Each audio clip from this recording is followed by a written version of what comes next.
Chapitre 1. La fête à Willowbrook. C'était un après-midi lumineux et anormalement chaud de fin septembre, le genre de journée qui faisait s'attarder les roses du jardin du presbytère un peu plus longtemps qu'elles n'en avaient le droit.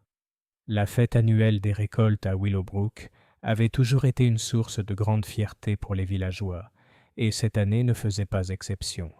Les guirlandes flottaient joyeusement entre le vieux chêne et le porche de l'église, l'air emplissant d'un parfum de scones, de confitures et de thé fraîchement infusé.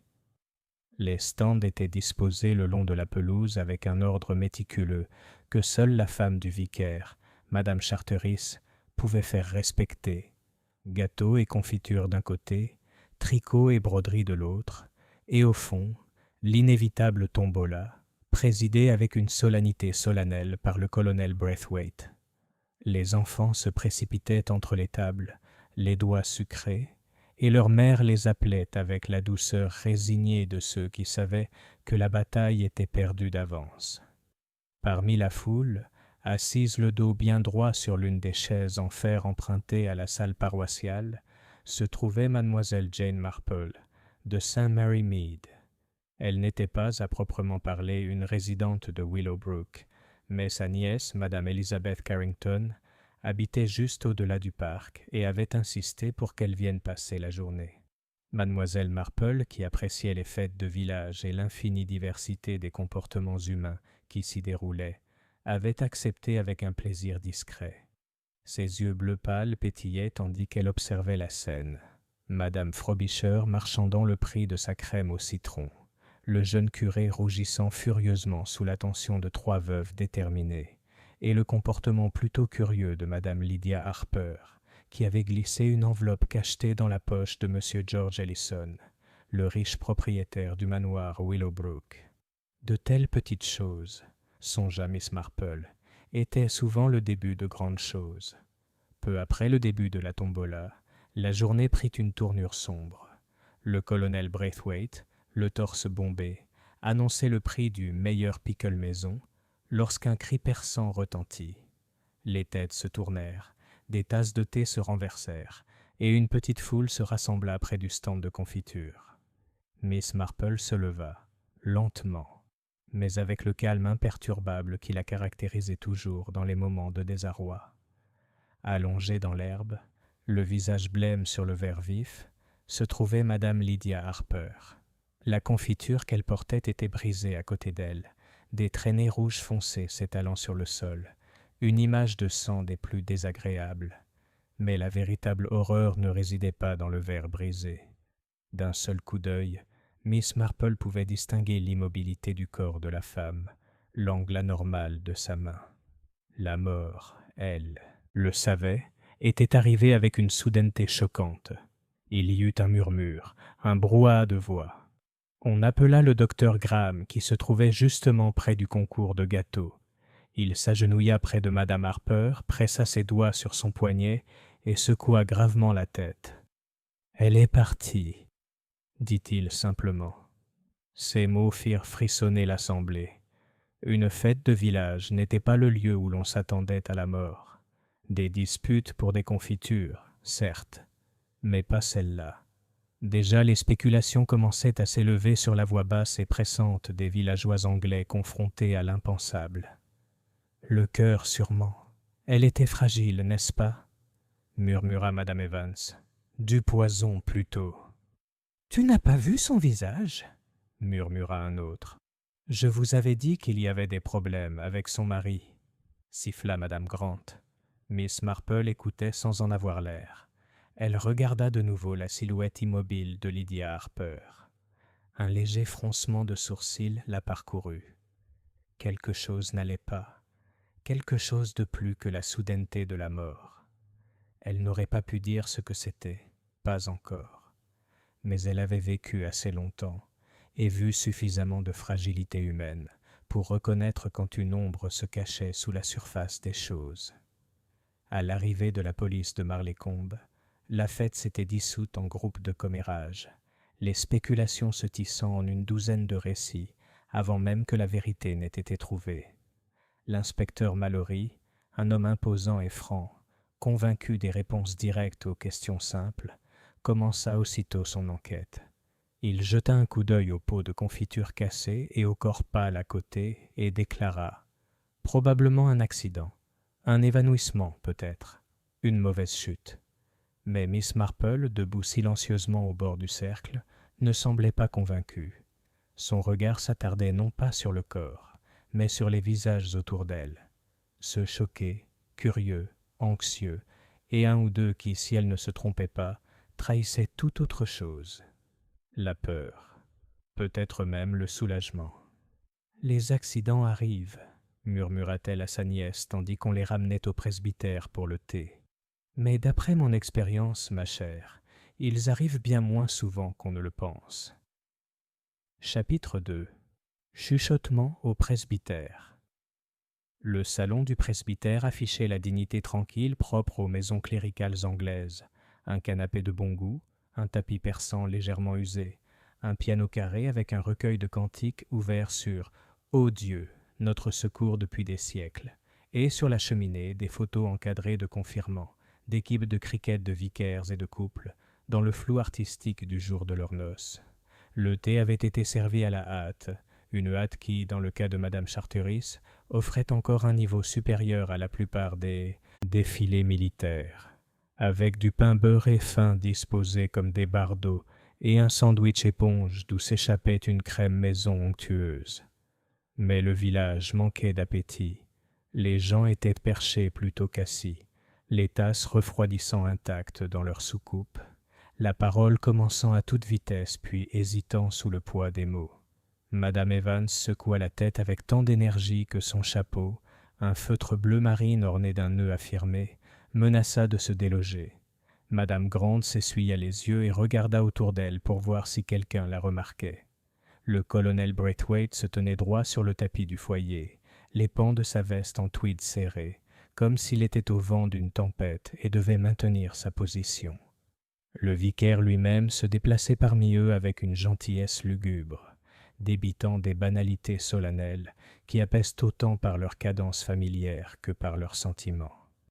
Miss Marple était assise près de la fenêtre, un peu à l'écart.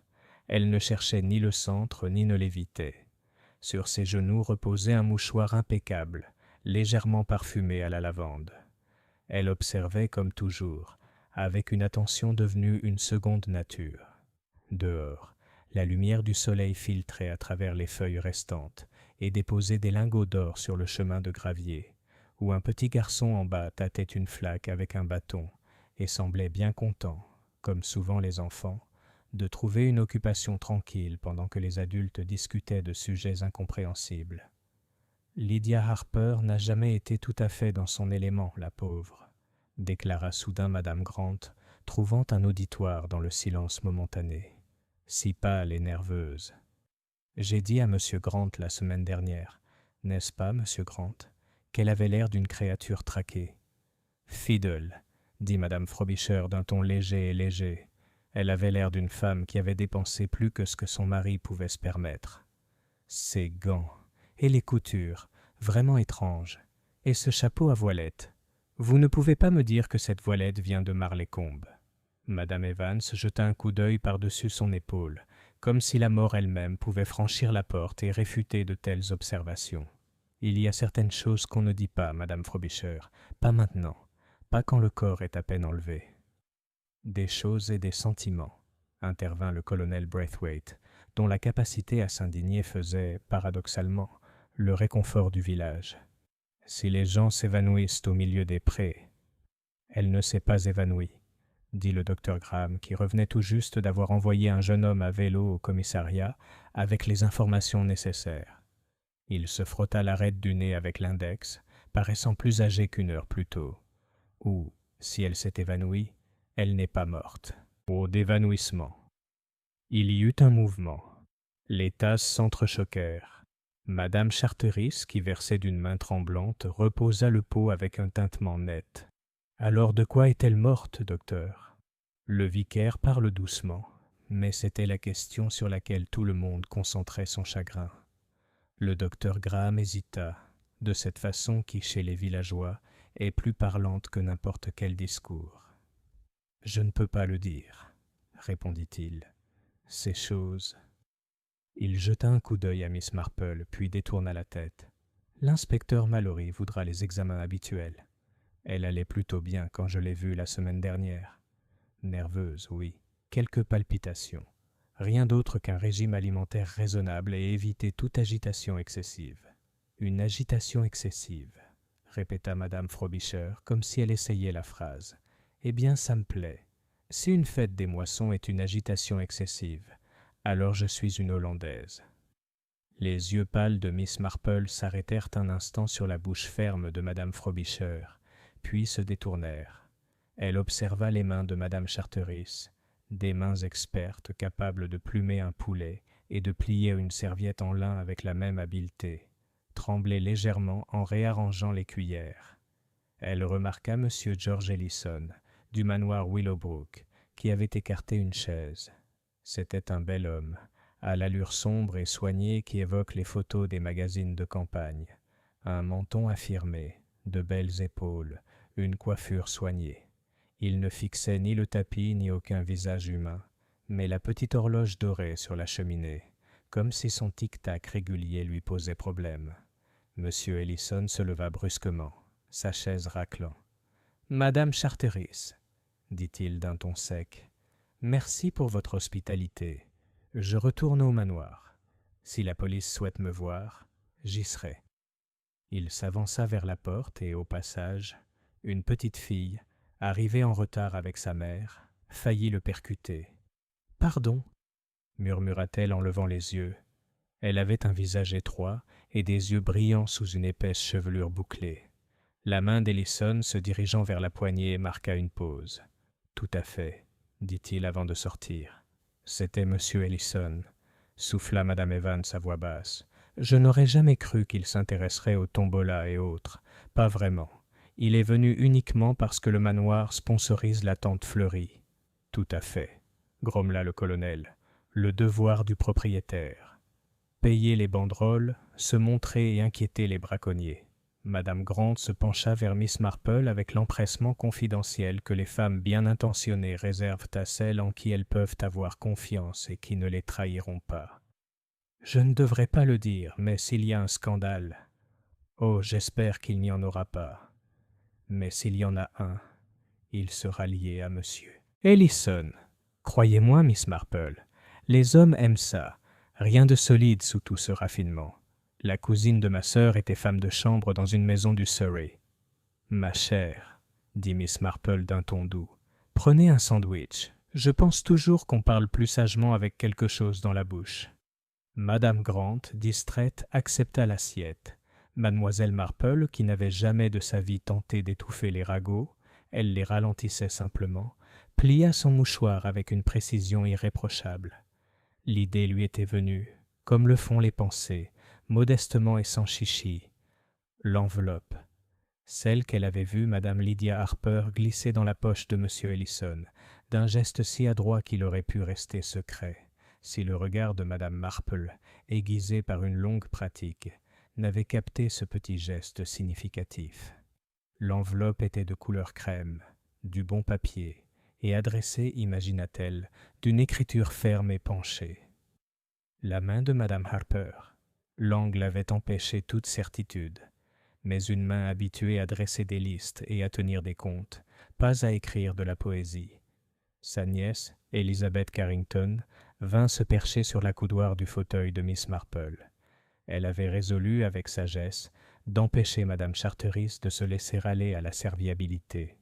Elizabeth était pâle. « Tante Jane, on a emmené la pauvre Madame Harper au cabinet médical, » murmura-t-elle à voix basse. « L'inspecteur Mallory dit qu'ils s'occuperont de tout.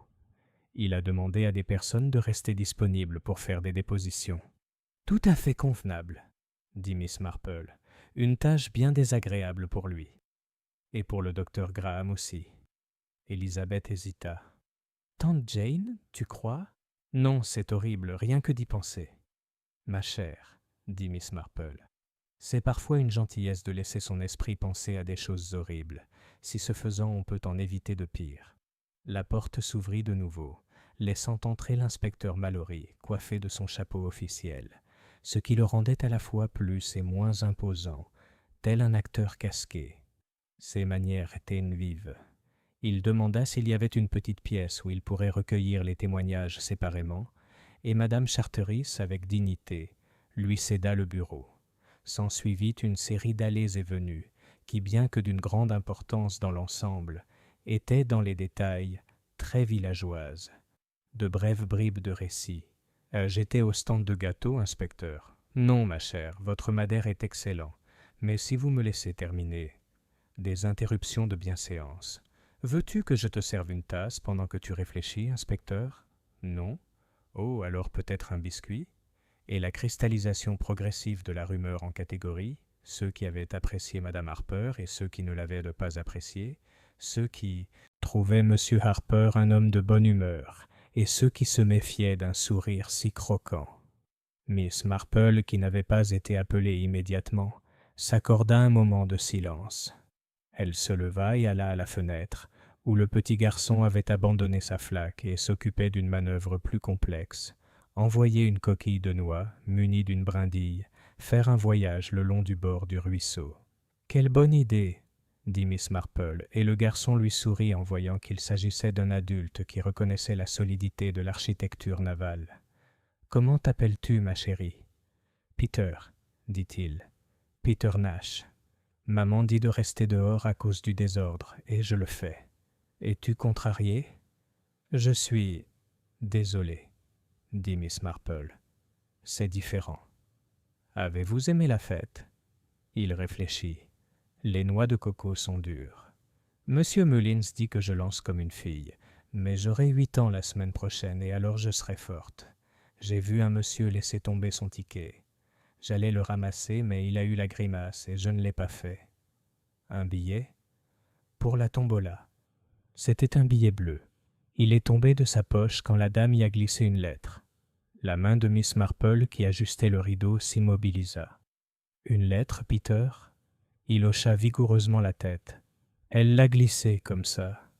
Il le fit avec la candeur intemporelle de l'enfance, c'est-à-dire sans la moindre discrétion cinématographique. Et il tressaillit, comme quand l'infirmière en chef met de l'iode. « Les spasmes musculaires sont inconfortables, » acquiesça Miss Marple. « C'était une dame que vous connaissiez ?»« La jolie avec le voile, » dit Peter avec assurance. « Maman a dit qu'elle ressemblait à la princesse sur la photo, mais avec des talons coquins. » Il regarda Miss Marple légèrement coupable. « Maman dit de ne pas dire « talons » comme ça. »« On va dire « chaussures », dit Miss Marple d'un ton apaisant. « Et le monsieur ?»« Le grand patron. » répondit Peter avec toute la lucidité économique des moins de 10 ans. Celui que les gens n'aiment pas, mais qui adore ses feux d'artifice. Le regard de Miss Marple s'adoucit. C'est souvent comme ça avec les grandes maisons et les feux d'artifice. Elle jeta un coup d'œil à la pièce. « Peter, veux-tu faire quelque chose pour moi ? Ce n'est pas un secret, mais ça me fera très plaisir. Demain ou après-demain, si quelqu'un te demande ce que tu as vu, le raconteras-tu exactement comme tu me l'as dit ? Sans plus d'embellissement ? Tu l'as très bien raconté. » Peter redressa ses fines épaules. « Oui, mademoiselle. Je peux le redire comme ça, comme un cahier. »« Excellent, » dit Miss Marple. Elle retourna à sa place juste au moment où l'inspecteur Mallory émergeait du bureau, non pas avec l'air d'un homme qui a trouvé une clé, mais avec celui de quelqu'un qui a trouvé un tiroir fermé à clé et qui compte le forcer d'un coup d'épaule. Il s'approcha de Miss Marple et inclina la tête en signe d'approbation. L'inspecteur avait un profond respect pour les dames âgées des villages, comme tout homme de longue date de sa profession se doit de le faire s'il veut gérer ses affaires. « Mademoiselle, Marple, vous étiez là quand madame Harper est tombée, si vous pouviez m'accorder 10 minutes. »« Bien sûr, inspecteur, » dit Miss Marple en se levant immédiatement. Dans le bureau qui sentait la poussière, le bois ciré et un sermon récent, Mallory lui fit signe de s'asseoir et prit l'autre avec un léger grincement. Il ouvrit un carnet. « Nom et adresse d'abord, s'il vous plaît. » Elle les lui avait fournis. Il écrivait d'une écriture carrée et déterminée, celle d'un homme qui aimait les listes et les rayait. « Vous rendez visite à votre nièce, Madame Carrington ? » « Oui. » « Vous avez vu Madame Harper juste avant son malaise. Je l'ai vue comme on la voit généralement dans les fêtes. Elle était près du stand de confiture. Elle tenait, je crois, un pot de ketch, d'une couleur très foncée. Le stylo de Mallory flottait. « Tu crois que c'était de la prunelle ?» « J'ai l'habitude, » dit Miss Marple en s'excusant, « de faire attention aux confitures. À Saint Mary Mead, nous sommes fiers de nos confitures. » Elle lui adressa un petit sourire dédaigneux qui signifiait « Des femmes plus douées que moi ont eu des habitudes plus absurdes. » Il s'éclaircit la gorge. « Avez-vous remarqué quelque chose d'inhabituel ?» Miss Marple réfléchit. Seulement que Madame Harper avait glissé une enveloppe dans la poche de M. Ellison. Il parut surpris, pas en colère, simplement déconcerté. Mallory fixa le tableau, puis, constatant que sa plume était restée immobile, se rattrapa en écrivant très vite. « Tu en es sûr ?»« Aussi sûr qu'on peut l'être de tout ce qu'on voit dans une foule, » répondit Miss Marple. « J'ai eu tort dans ma vie, inspecteur. Il n'y a pas de mal à s'en souvenir. »« C'est possible, » dit Mallory sèchement. « Cela pourrait faire le plus grand mal ou le plus grand bien. » Il referma son carnet. « Je vais parler à M. Ellison immédiatement. » Il marqua une pause. « Mademoiselle Marple, si vous me le permettez, à première vue, c'est une affaire simple. Une femme au cœur fragile, un après-midi plus chaud qu'il n'y paraissait, de l'excitation. Et une chute, dit Miss Marple. Et une chute, acquiesça-t-il. Le bocal qu'elle tenait dans les mains s'est brisé, l'a coupé. Il y aura une autopsie, bien sûr. Mais je dois dire, son regard se durcit. Si c'est autre chose, je le trouverai. Je suis sûr que vous ferez de votre mieux, dit Miss Marple, et elle le dit si gentiment que l'inspecteur parut légèrement déconcerté, comme s'il avait été caressé et renvoyé chez lui en cardigan.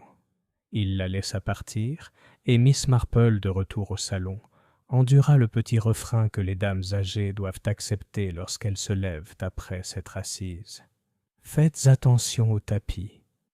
Laissez-moi. Non, laissez-moi. Et tiens, tante Jane, prends mon bras. » Elle prit néanmoins le bras d'Élisabeth, car cela lui faisait plaisir. Elles pénétrèrent dans l'air plus doux du hall, où le murmure des voix du salon n'était plus qu'une texture derrière le tic-tac de l'horloge. « À la maison, tante Jane ?» demanda Élisabeth. C'était un après-midi épouvantable. « Oui, ma chère, » dit Miss Marple. Ce fut une expérience très enrichissante. En descendant le chemin du presbytère, ils croisèrent Peter Nash, qui salua de sa canne avec une galanterie digne des livres d'images. Au portail, Miss Marple s'arrêta et regarda vers le pré. Le fanion pendait maintenant, abandonné, ayant fait son temps. Un agent de police parlait à M. Mullins au cocotier. Au-delà, les arbres sombres du manoir dessinaient une ligne sur le ciel, telle une question non encore posée. Le regard de Miss Marple s'arrêta un instant sur l'herbe où Madame Harper s'était allongée. Quelqu'un avait arrosé la tâche avec un arrosoir, dans ce bon esprit campagnard de nettoyage. La terre y était plus sombre, ratissée et lisse. Mais le plus curieux dans un pré de village, c'est qu'il se souvient. Des jeux qui s'y jouent, des querelles qui s'y déroulent, des deuils qui y sont endurés. L'herbe le sait, à sa manière. De retour au cottage d'Élisabeth, la bouilloire reprit son trône sur la plaque de cuisson comme si elle avait simplement été interrompue. Le petit salon, avec son chintz discret et son étagère de romans policiers qu'Élisabeth prétendait lire parce qu'elle aimait les énigmes, devint soudain à la fois un refuge et un lieu d'interrogation. Élisabeth, pragmatique jusqu'à l'os, retira son chapeau et ses gants et sortit un carnet. « Je sais que c'est absurde, tante Jane, mais si je n'écris pas qui était tout, je vais tout perdre d'ici demain matin. J'ai vu Madame Harper avec Madame Frobisher juste avant. Non, c'était peut-être plus tôt. Et il y a eu cette petite agitation au sujet des étiquettes de confiture. Vous avez entendu ? Madame Evans a dit que quelqu'un avait mis les chutneys parmi les marmelades pour que le jugement soit confus. « Les étiquettes, » dit Miss Marple pensivement en acceptant son thé. « Les étiquettes confuses sont très ennuyeuses. Je me souviens de l'année où Madame Lomas, à Saint Mary Mead, a changé les billets de l'exposition florale pour promouvoir les chrysanthèmes de son mari.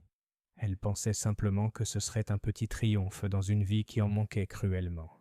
Mais tout cela s'est terminé bien mal, car la tromperie qui commence dans le sport est comme une balle lancée en bas d'une colline. Elle ne s'arrête jamais là où on le voulait.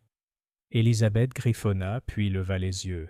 « Tante Jane, qu'en penses-tu » Miss Marple, qui n'avait jamais prétendu à l'omniscience de sa vie, croisa les mains et les observa. « Pour l'instant, ma chère, je pense à 3 choses. Premièrement, le docteur Graham est inquiet car ce qu'il a vu n'est pas ce à quoi il s'attendait. Deuxièmement, l'inspecteur Mallory rendra visite à M. Ellison ce soir et sera peut-être rebuté. Troisièmement, Lydia Harper n'était pas du genre à glisser des enveloppes dans les poches des hommes sans raison. Et un quatrième ? Demanda Élisabeth, car elle connaissait le visage de sa tante. Miss Marple sourit.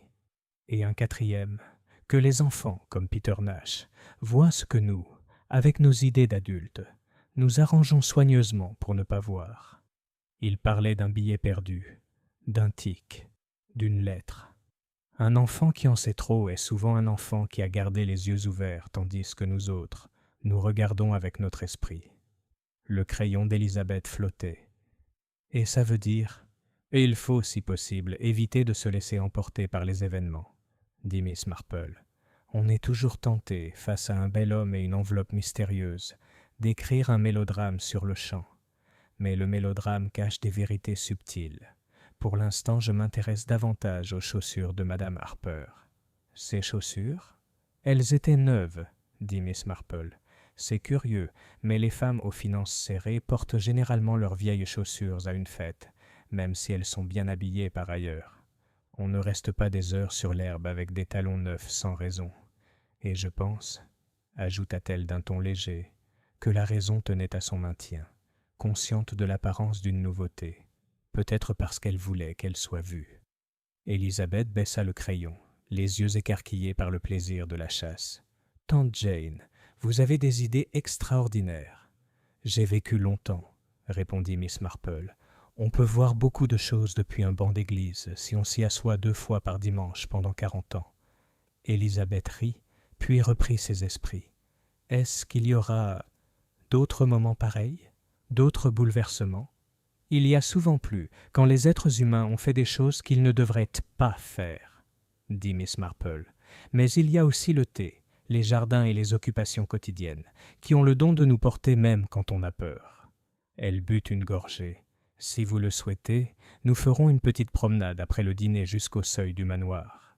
C'est une belle soirée, et je trouve toujours qu'un endroit se révèle lorsqu'on passe devant sans faire de bruit.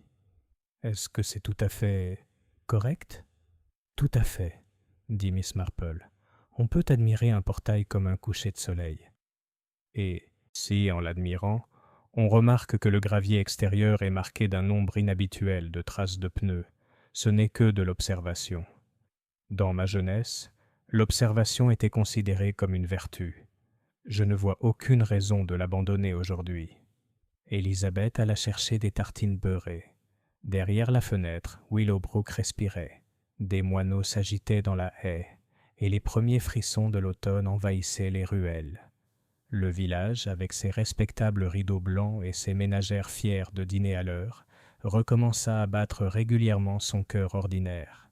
Mais sous la surface, un frémissement se faisait entendre, comme un frémissement invisible. L'enfant à la canne se souviendrait d'un tic. Le médecin se souviendrait d'un rythme anormal.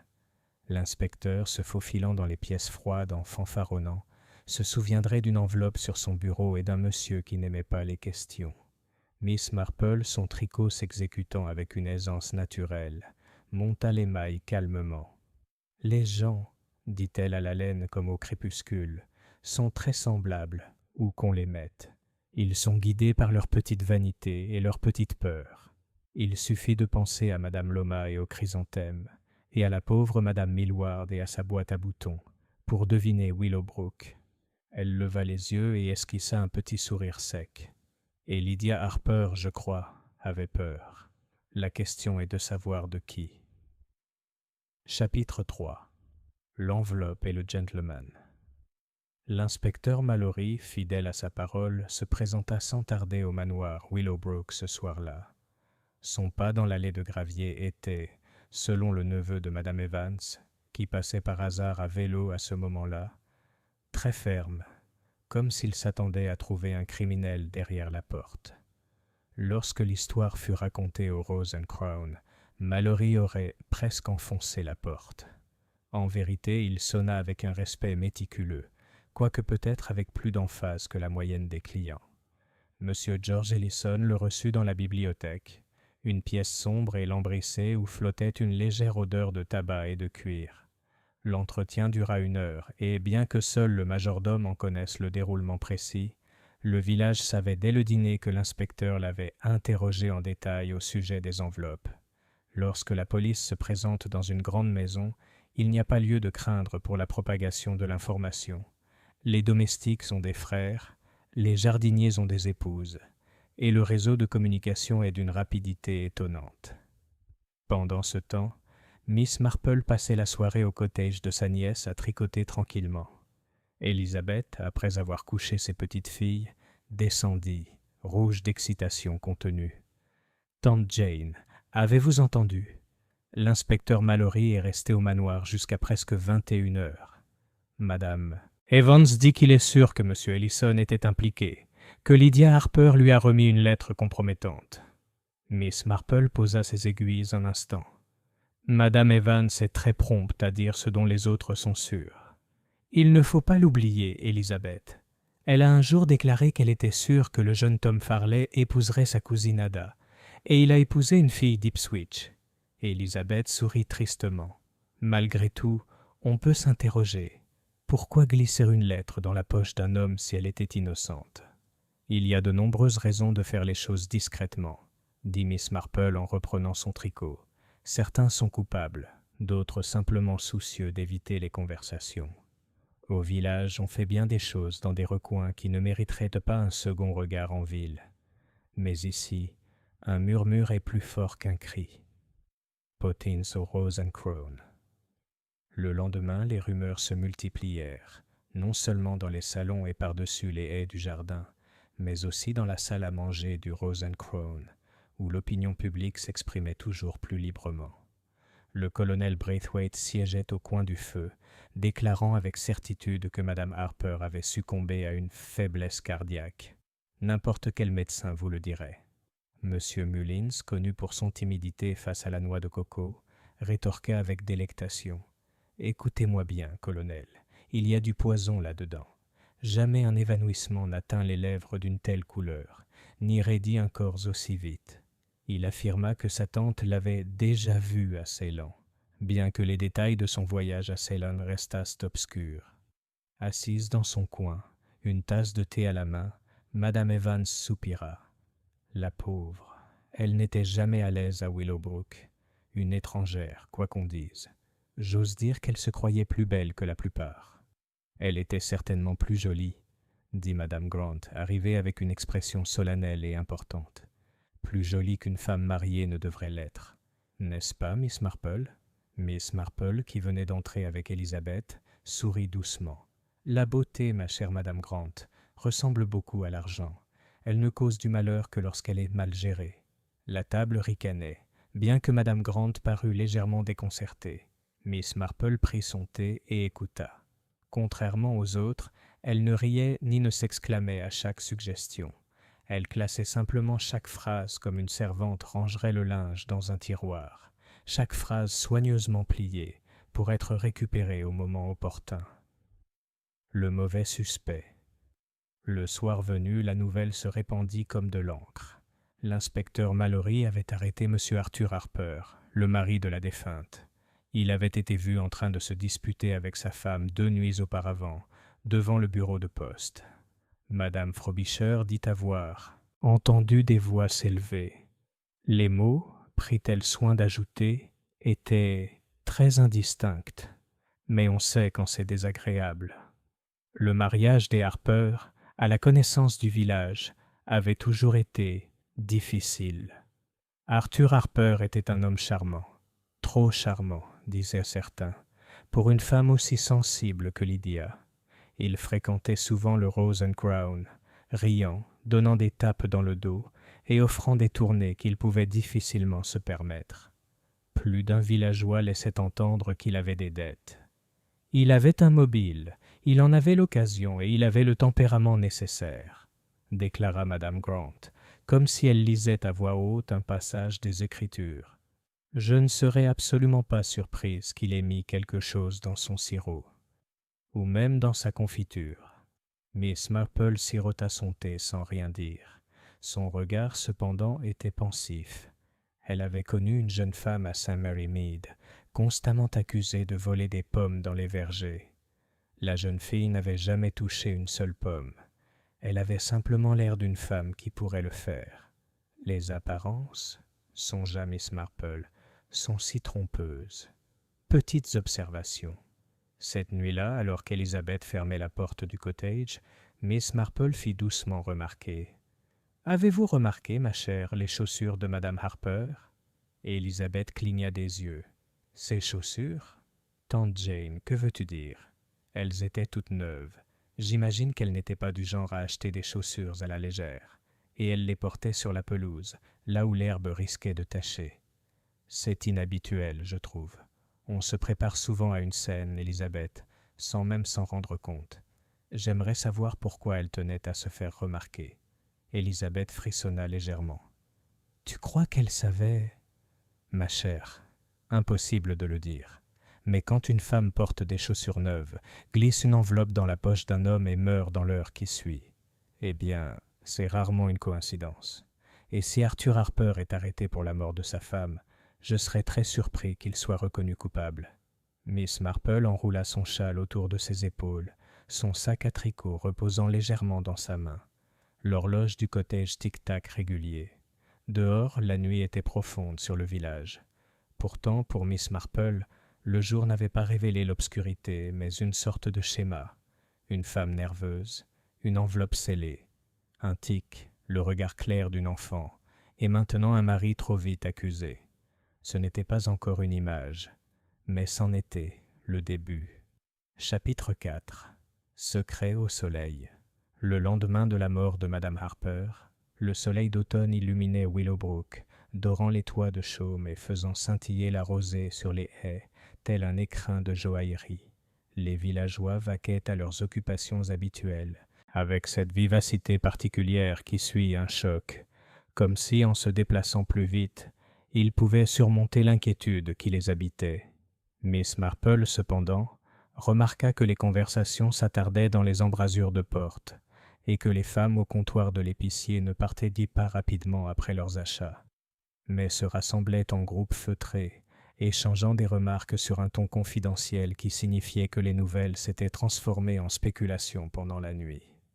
Au petit déjeuner, Elisabeth apporta le journal local. « Tante Jane, ils l'ont déjà imprimé. Tragédie à la fête de Willowbrook. » Mais il ne parle ni d'empoisonnement ni d'acte criminel, seulement que Madame Harper s'est effondrée subitement. Et pourtant, la moitié du village est convaincue qu'Arthur Harper l'a assassinée. Miss Marple beurra délicatement ses tartines. « C'est très curieux, dit-elle. Quand on sait peu, on est toujours très sûr de soi. Quand on sait beaucoup, la certitude est rare. » Une visite au presbytère. Plus tard dans la matinée, Miss Marple accompagna Elisabeth au presbytère, où Madame Charteris supervisait un rassemblement plutôt discret de femmes venues trier et emballer les restes de la fête. Il y avait des gâteaux invendus, des pots de confiture maintenant collés dans leurs emballages en papier, et plusieurs chauvetayères brodées que même les villageois les plus charitables avaient refusé d'acheter. La conversation était cependant loin d'être calme. Arthur Harper a toujours été un sale type, déclara Madame Frobisher en plantant son aiguille dans un chauvetayère avec une satisfaction morose. Mon cousin de Marlécombe m'a dit qu'on l'avait vu au bureau de Paris, et on sait ce que ça signifie. Un homme qui joue, un homme qui boit, un homme qui se dispute avec sa femme. Tout cela s'additionne. Madame Grant pinça les lèvres. Oui, mais Lydia n'était pas sans reproche. Elle était attirée par les belles choses. Elle s'habillait trop bien pour un village, et j'ai entendu dire qu'elle était allée seule à Londres plus d'une fois. Ce n'est jamais de bon augure. Les yeux de Miss Marple pétillèrent légèrement, mais elle ne l'interrompit pas. Elle avait depuis longtemps découvert qu'avec le temps, Les ragots révélaient invariablement la vérité par fragments, comme des morceaux d'une tasse de thé qui, soigneusement assemblés, pouvaient révéler le motif. Avait-elle de l'argent à elle? Demanda Élisabeth, assez innocemment. Madame Evans baissa la voix. Pas à ma connaissance. Arthur avait très peu, toujours endetté, toujours en train d'emprunter. J'ai entendu dire qu'il avait demandé un prêt à M. Ellison le mois dernier. C'est intéressant, murmura Miss Marple en roulant sa laine entre ses doigts, comme si la texture elle-même nécessitait une réflexion approfondie. Une visite chez le docteur Graham and, quittant le presbytère, Mademoiselle Marple suggéra à Élisabeth d'aller voir le docteur Graham. Il les reçut avec sa lassitude et sa courtoisie habituelles. Son cabinet sentait fortement le phénix, et les étagères derrière lui étaient encombrées de flacons de poudres et de teintures, leurs étiquettes écrites d'une écriture sûre et professionnelle. « C'est une affaire des plus pénibles, » dit-il lorsque Miss Marple lui demanda gentiment son avis. « L'autopsie a été ordonnée. Jusqu'à ce moment-là, je ne peux pas me prononcer avec certitude. Mais... » Il hésita, puis poursuivit à voix basse. « Je ne crois pas que ce soit le cœur, ni un évanouissement. Il y avait une rigidité des membres et une étrange pâleur. Je ne peux cependant me prononcer avant que l'examen approfondi ne soit terminé. »« Tout à fait, docteur, » acquiesça mademoiselle Marple. « Il ne faut pas tirer de conclusions hâtives. Je me demande cependant si madame Harper vous a déjà consulté pour des raisons de nervosité, ou peut-être d'insomnie. » Il la regarda fixement. « Pourquoi demandes-tu cela ?»« Parce que, » répondit Miss Marple d'un ton placide, « les personnes anxieuses prennent souvent des choses qu'elles ne devraient pas. Des poudres, par exemple, achetées chez des pharmaciens moins réputés. Je me demandais si elle vous avait confié de telles habitudes. » Le visage du docteur Graham s'adoucit. « Vous êtes observatrice, mademoiselle Marple. » Elle se plaignait effectivement de nervosité. Je ne lui ai prescrit qu'un sédatif très léger. Mais je la soupçonnais d'avoir pris d'autres remèdes. C'est hélas une faiblesse courante. Lydia Harper m'a semblé être une femme qui était, comment dire, effrayée. Mais de quoi je ne saurais le dire. « Merci, docteur, » dit Miss Marple avec une gravité tranquille. L'enfant à nouveau. Cet après-midi-là, en marchant dans le chemin, Miss Marple rencontra le petit Peter Nash, en équilibre sur l'échalier avec sa canne. Il la salua avec une fierté solennelle. « J'ai raconté à maman ce que j'ai vu, » annonça-t-il. « Elle m'a dit de ne pas bavarder, mais tu as dit que je pouvais le redire, alors je l'ai fait. »« Et vous l'avez très bien raconté, j'en suis sûr, » dit gentiment Miss Marple. « Avez-vous remarqué autre chose ce jour-là » Peter réfléchit, les yeux plissés. Sauf que la dame a laissé tomber son gant. Pas celui de l'enveloppe, mais celui de la jolie dame au voile. Elle a laissé tomber son gant en marchant vite, après avoir glissé le papier dans la poche de l'homme. J'allais le lui rendre, mais elle s'est jetée dans la foule. Les yeux de Miss Marple s'illuminèrent. « De quelle couleur était le gant, Peter ?»« Bleu, comme le ciel propre, mais brillant. »« Du cuir de chevreau, » murmura Miss Marple. « C'est très singulier. » Réflexion du soir. Ce soir-là, l'inspecteur Mallory se rendit au cottage d'Élisabeth. Il semblait fatigué et un peu irritable. « Nous avons interrogé Arthur Harper, » annonça-t-il. « Il reconnaît des disputes, des dettes, mais nie toute implication dans la mort de sa femme. Je n'ai aucune preuve du contraire, pour l'instant. Malgré tout, c'est un sale type, Miss Marple, et s'il n'est pas coupable de cela, il est coupable de bien d'autres choses. » Miss Marple le regarda avec douceur par-dessus son tricot. « C'est souvent le cas avec les mauvais garçons, inspecteur. Mais parfois, juste parfois, ce sont ceux qui semblent être bons qui nous surprennent le plus. » Mallory fronça les sourcils, mais ne répondit pas. Une fois partie, Élisabeth se tourna vers sa tante. « Tu ne crois tout de même pas qu'Arthur Harper est responsable, n'est-ce pas ?» Miss Marple plia son tricot et le posa sur ses genoux. « Ma chère, j'ai vécu trop longtemps pour croire à quelque chose trop tôt. Mais je dirais ceci. Lydia Harper n'était pas une femme résignée à son sort. Elle se préparait à quelque chose. De nouvelles chaussures, de nouveaux gants, une enveloppe glissée à un homme riche, et un air effrayé. Il faut se demander non pas comment elle est morte, mais ce qu'elle espérait qu'il advienne avant. Élisabeth frissonna. « Et qu'est-ce que tu crois que c'était » Miss Marple regarda par la fenêtre, le chemin qui s'assombrissait. « Cela, dit-elle doucement, il faut que nous le découvrions, car tant que nous ne saurons pas ce qu'elle avait l'intention de faire, nous ne pourrons pas comprendre ce qui lui a été fait. » Chapitre 5. L'arrestation d'Arthur Harper. Dès le lendemain de la fête, Willowbrook était gagné par une vague de certitude.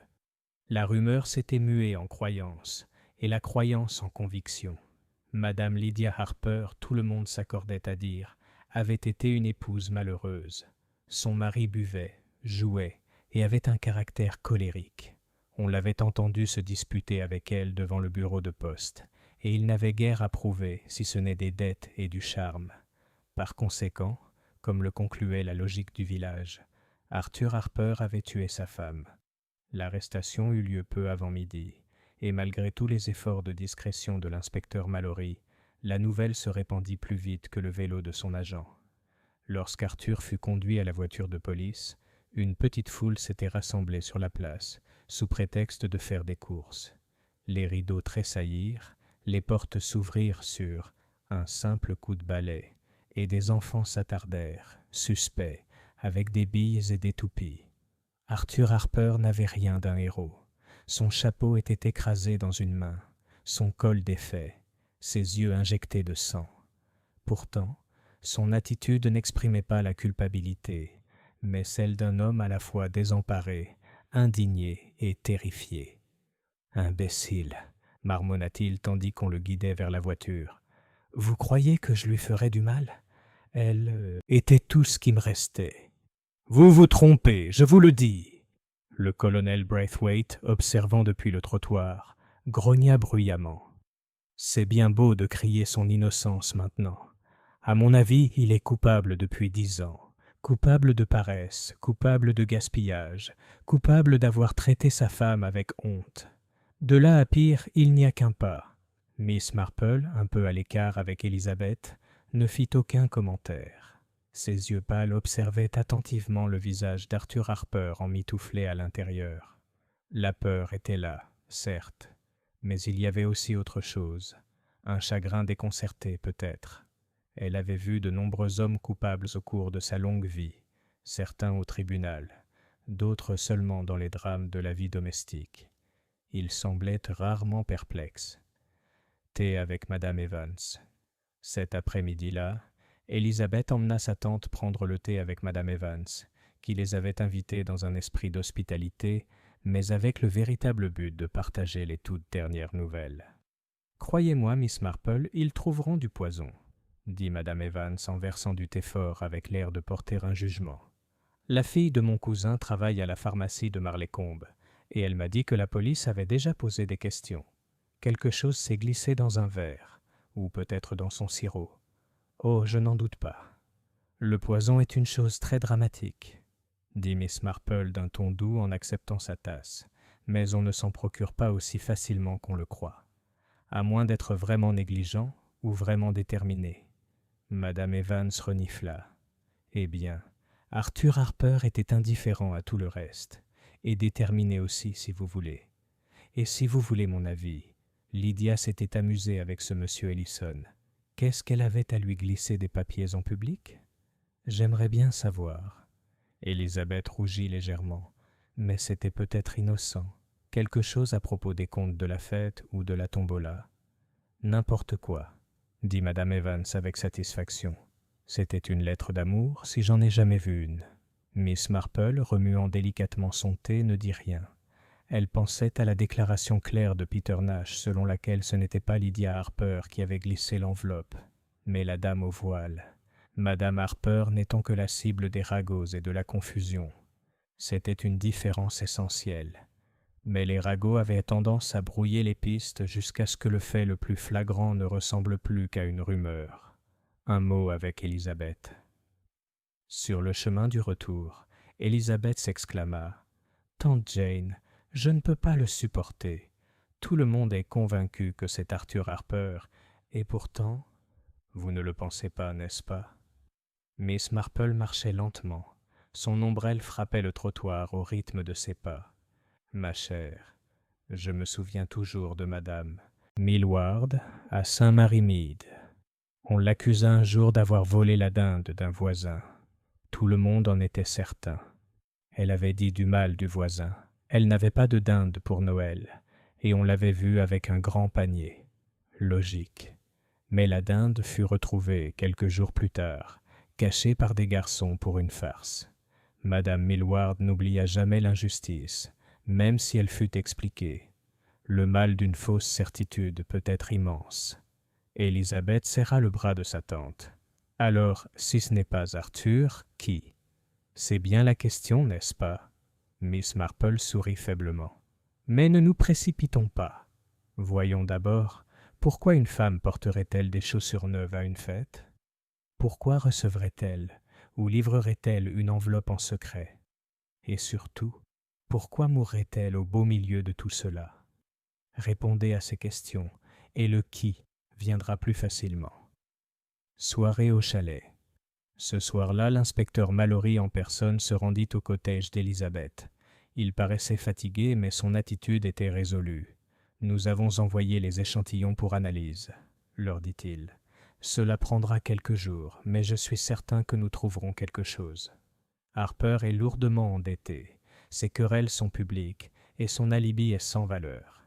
Il avait toutes les raisons de se débarrasser de sa femme. » Miss Marple, assise près du feu avec son tricot, leva les yeux avec douceur. « Et pourtant, inspecteur, les motivations ne sont pas toujours ce qu'elles paraissent. Un homme qui se dispute avec sa femme peut pourtant l'aimer profondément. Et un homme sans ressources peut être plus dangereux endetté qu'époux. » Mallory fronça les sourcils. « Tu crois que je me trompe? » « Je pense simplement, » dit Miss Marple, « que lorsqu'on trouve une solution très astucieuse, il faut y réfléchir à deux fois. La vraie vie, inspecteur, est rarement simple. » L'inspecteur émit un son entre un grognement et un soupir, puis prit congé. Élisabeth, une fois la porte fermée, se tourna vers sa tante, exaspérée. « Mais tante Jane, si ce n'était pas Arthur Harper, alors qui était-ce » Miss Marple plia son tricot avec précision. « C'est précisément ce que nous devons découvrir, ma chère. Mais j'aimerais voir ce gant dont l'enfant a parlé. En cuir de chevreau bleu. Si on le retrouve, je suis sûr qu'il nous apprendra quelque chose. » Ses yeux pétillaient doucement. Gants, lettres, chaussures et ragots. La nature humaine se cache toujours dans des broutilles. Il suffit de garder les yeux ouverts. Chapitre 6. Le deuxième choc. Le village de Willowbrook, convaincu de la culpabilité d'Arthur Harper, commença à s'installer dans ce calme étrange qui suit une arrestation. Les ménagères retournèrent à leur lessive. Le facteur reprit son joyeux sifflement, et le garçon boucher fit sa tournée comme si rien de plus extraordinaire qu'une gelée tardive ne s'était produit. Mais sous la surface, les gens parlaient encore, et avec une certaine obscurité. Malgré toute la détermination de l'inspecteur, certains étaient inquiets, et le malaise dans un village reste rarement sans issue. C'était le soir du 3e jour lorsque le 2e choc est arrivé. L'incendie du manoir, Elizabeth Carrington se tenait devant le portail de son jardin, regardant ses filles sauter à la corde, lorsqu'elle aperçut le premier léger panache de fumée se détachant sur le crépuscule. Il s'élevait en direction du manoir de Willowbrook. Quelques instants plus tard, les cloches du village se mirent à sonner, et une petite foule se précipita dans le chemin. Miss Marple, tirée de son tricot, les rejoignit d'un pas mesuré. Jamais pressée, elle était toujours là où on avait besoin d'elle. Lorsqu'ils atteignirent les portes du manoir, des flammes jaillissaient d'une des plus petites dépendances, le vieux pavillon d'été au bord du parc. Serviteurs et villageois formaient une file de sots depuis l'étang, tandis que M. George Ellison lui-même dirigeait la bataille avec un sang-froid remarquable. « Éloignez-vous de la porte !» cria-t-il sèchement. « L'endroit est en feu, il va s'effondrer dans un instant. » Et ce fut le cas. Dans un grondement et une pluie d'étincelles, le pavillon s'effondra. Les flammes rugirent, puis s'enfoncèrent, laissant derrière elles une ruine fumante. « Mais qu'est-ce qu'on gardait là ?» demanda le colonel Braithwaite, arrivant essoufflé. Le visage d'Ellison, pour la première fois, trahit une certaine tension. « Des papiers, dit-il sèchement. De vieux dossiers. Rien de valeur. » Mais Miss Marple, en l'observant, trouvait son ton un peu trop ferme, comme s'il avait été répété. Le gant. Le lendemain matin, les ruines furent inspectées. Parmi les poutres calcinées et les cendres, un agent de police ramassa un objet à moitié brûlé, mais encore reconnaissable. Un fragment de gant de femme. La couleur, bien que roussie, était indéniablement bleue. Lorsque la nouvelle parvint au village, les langues se délièrent furieusement. « Un indice détruit !» s'écria Madame Evans. « Voilà ce que c'est. Quelqu'un a mis le feu pour cacher des preuves. » « Alors c'était Ellison, » dit Madame Grant avec délectation. « C'était sa maison d'été après tout. Il devait savoir que le gant était là. » Miss Marple, sirotant son thé, remarqua calmement. « C'est curieux, n'est-ce pas, que le gant ait pu se retrouver dans le pavillon. Une dame laisse tomber son gant lors de la fête, et 3 jours plus tard, on le retrouve, à moitié brûlé, parmi les papiers de M. Ellison. Un drôle de voyage. » Et Elisabeth, qui écoutait avec anxiété, se pencha. « Tu crois que c'est lui qui l'a planté, tante Jane ?» Miss Marple secoua doucement la tête. « Oh non, ma chère. L'ingéniosité à dissimuler des preuves est bien plus rare dans la vie que dans les livres. Les gens se comportent généralement de manière plus simple, plus insouciante, plus humaine. Non, je pense qu'il est fort possible que quelqu'un ait voulu retirer le gant discrètement et les cacher dans le pavillon de jardin jusqu'à sa destruction. Mais l'incendie est arrivé trop tôt, ou trop tard. » La frustration de l'inspecteur Mallory. L'inspecteur Mallory arriva de mauvaise humeur. Ces hommes n'avaient trouvé aucune trace d'effraction dans le pavillon. L'incendie, déclara-t-il, était très probablement accidentel. Du bois sec, des cendres de pipe oubliées. Ce sont des choses qui arrivent. Quant aux gants, quelle preuve avons-nous qu'ils n'appartenaient pas à Madame Harper? Les femmes ont des gants par douzaines. « Pas des gants bleus, » murmura Miss Marple, plus pour elle-même que pour lui. « Ce sont des gants choisis. » Mallory se tourna vers elle. « Sauf votre respect, mademoiselle Marple, je ne peux pas mener une enquête sur des ragots et de la mercerie. Harper avait un mobile, Harper avait l'occasion, et Harper s'était disputé publiquement avec sa femme. À mon avis, il vaut mieux attendre le rapport du laboratoire et en rester là. » Miss Marple inclina doucement la tête. « Bien sûr, inspecteur. Je suis sûr que vous ferez votre devoir. On ne peut observer que ce qu'on voit. » Mais ses yeux, tandis qu'elle reprenait son tricot, étaient lointains. Un murmure d'Elisabeth.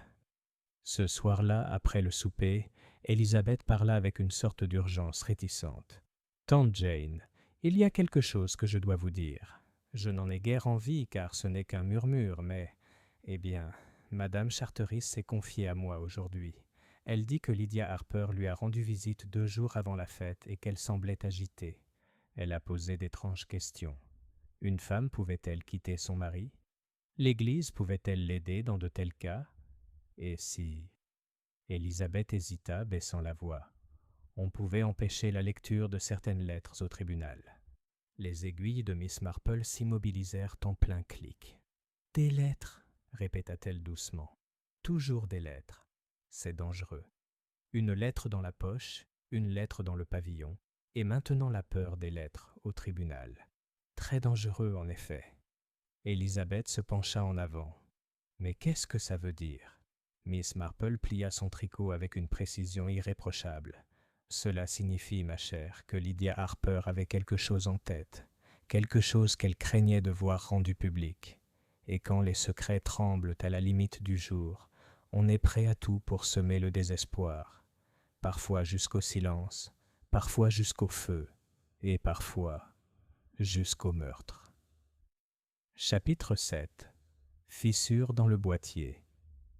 Le rapport du laboratoire de Marlécombe arriva un jeudi matin humide, porté par un agent de police à l'air mi-fier, mi-appréhensif. L'inspecteur Mallory le reçut dans le bureau du presbytère, où il avait installé une sorte de quartier général provisoire, ses papiers étalés en désordre sur le bureau du recteur. Il en ressortit 10 minutes plus tard, le visage marqué par la tempête. Pas de poison, déclara-t-il au petit groupe de villageois qui, par hasard bien sûr, s'étaient rassemblés devant le portail du presbytère. Aucune trace dans le sirop, les conserves ou les restes de nourriture qu'elle avait consommés. Absolument rien. Un silence s'installa. Madame Evans fut la première à se reprendre. Eh bien, c'était le cœur, comme on l'a toujours dit. Mais le colonel Braithwaite ricana. N'importe quoi. Je l'ai vu. Ce n'était pas un évanouissement. Croyez-moi, c'était du poison, mais un poison ingénieux que le laboratoire ne peut pas détecter.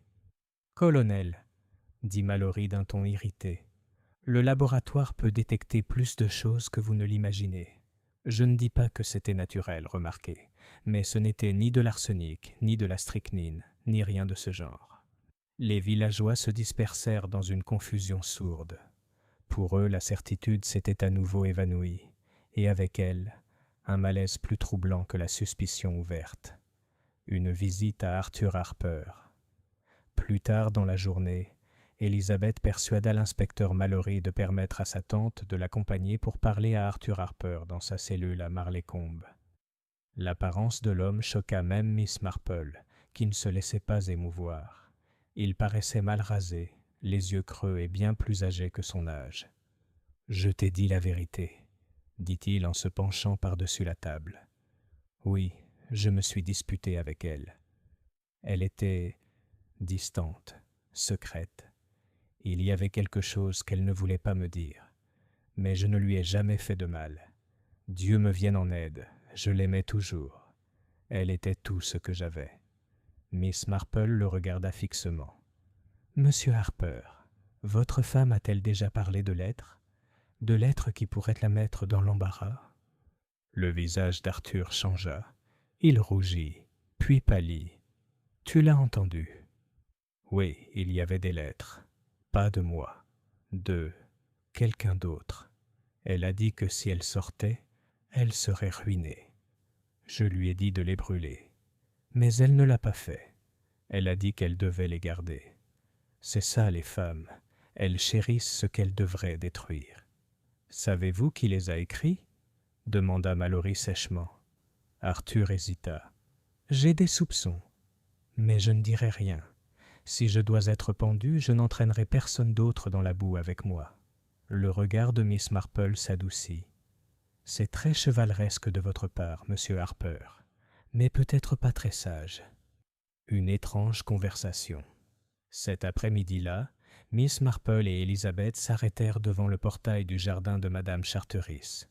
La femme du pasteur, bien qu'encore pâle du choc de la fête, avait retrouvé son énergie d'organisation. « Ma chère Miss Marple, dit-elle à voix basse, je dois vous dire quelque chose de très étrange.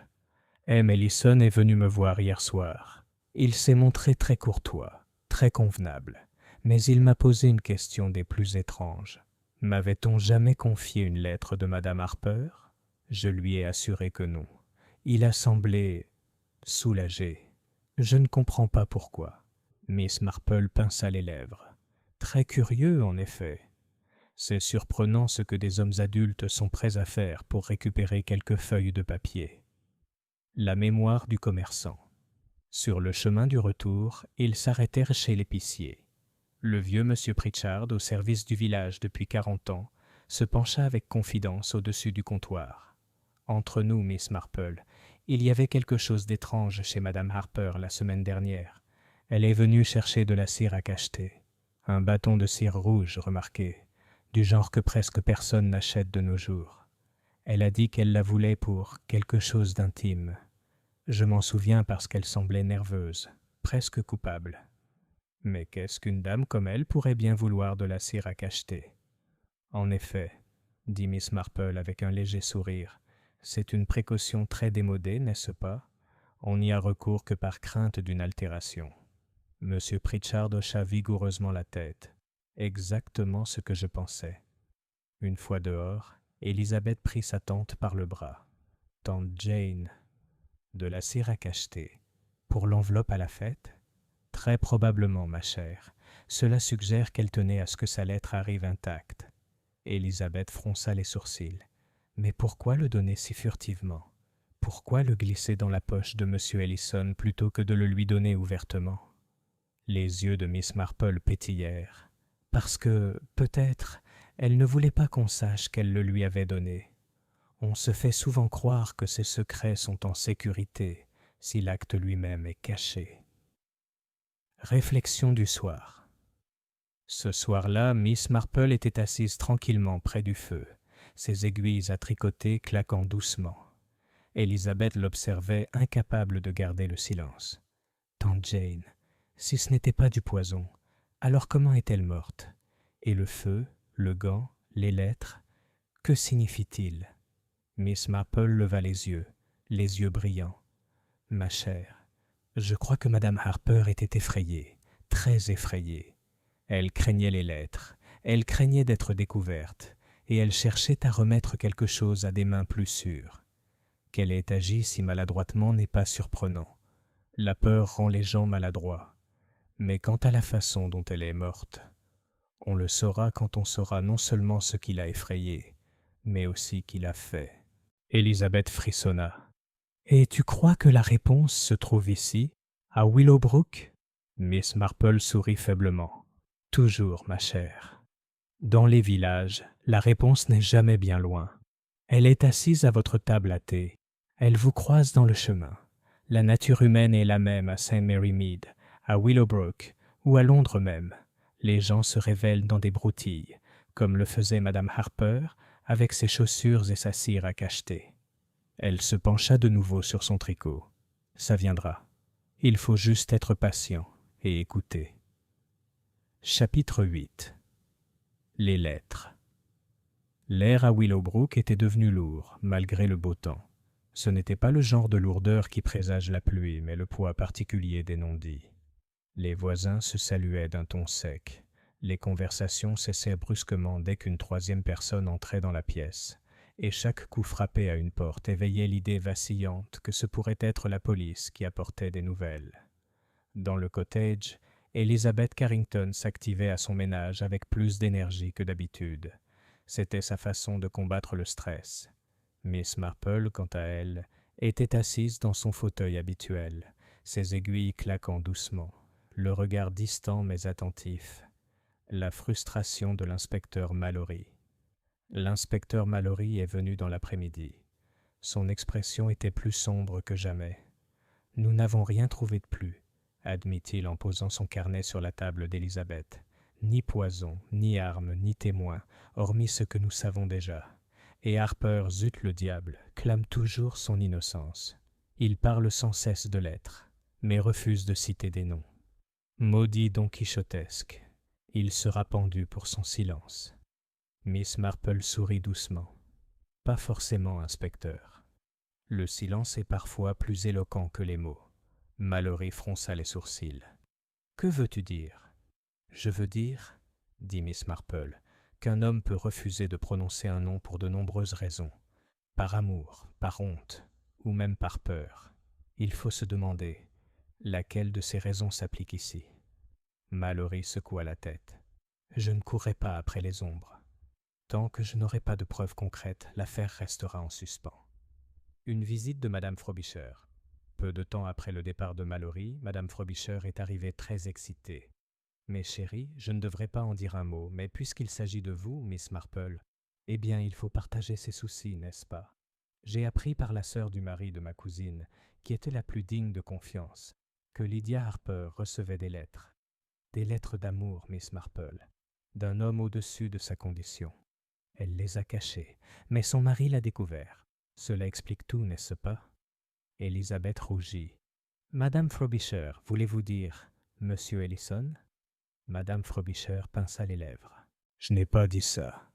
Mais qui d'autre, je vous prie, aurait pu écrire d'une si belle écriture sur un tel papier? Et n'avez-vous pas vu comme il est devenu pâle lorsqu'elle a baissé son voile ce jour-là à la fête?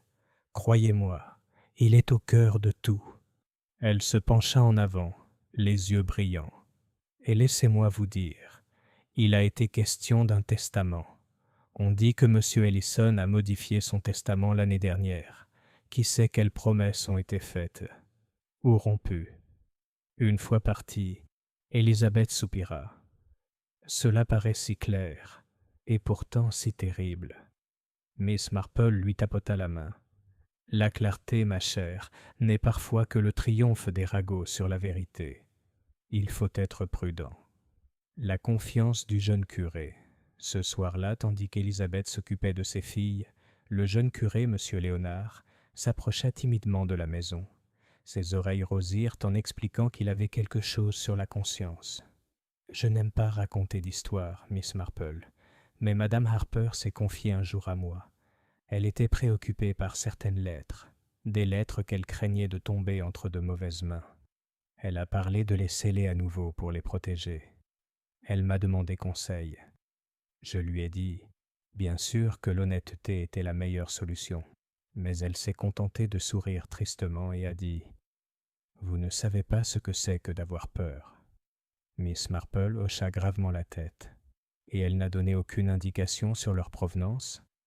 La curée avait l'air malheureuse. « Non, mais elle a dit que si jamais on les montrait au public, sa vie serait ruinée. » Miss Marple le remercia gentiment et le laissa partir, son esprit travaillant tout le temps. La révélation. Ce n'est que le lendemain matin que la révélation survint. Élisabeth, de retour d'une course à Marleycombe, fit irruption dans le cottage, les joues rouges. « Tante Jane, vous ne le croirez jamais. La postière, Madame Riggs, m'a confié en toute confidentialité que Lydia Harper lui avait demandé un jour si on pouvait retrouver les lettres recommandées. Elle semblait désespérée. Et écoutez bien, Madame Riggs m'a dit que Lydia avait posté une épaisse enveloppe la semaine dernière, adressée à un notaire de Londres. » Miss Marple marqua une pause dans son tricot. « Un avocat? C'est très intéressant. »« Oui, et Madame Riggs a dit que Lydia avait l'air terrifiée en le lui tendant, comme si quelqu'un allait le lui arracher. Qu'est-ce que ça peut bien vouloir dire ?» Miss Marple posa son tricot et joignit les mains. « Cela signifie, ma chère, que Madame Harper n'était pas seulement en possession de lettres compromettantes. Elle prenait des mesures pour se protéger. Un notaire à Londres serait un endroit très sûr pour envoyer des copies, n'est-ce pas, si elle craignait le chantage ou une dénonciation. » Les yeux d'Élisabeth s'écarquillèrent. Alors elle n'était pas du tout imprudente. Elle essayait de se défendre. « Exactement, » dit doucement Miss Marple, « et ça change tout. » Pensée du soir.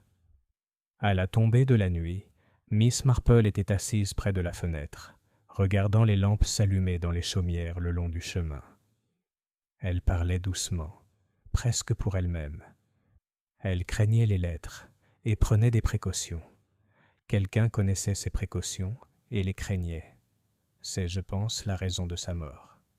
Ce n'était pas une dispute, ni la colère d'un mari, ni même l'indiscrétion d'un amant.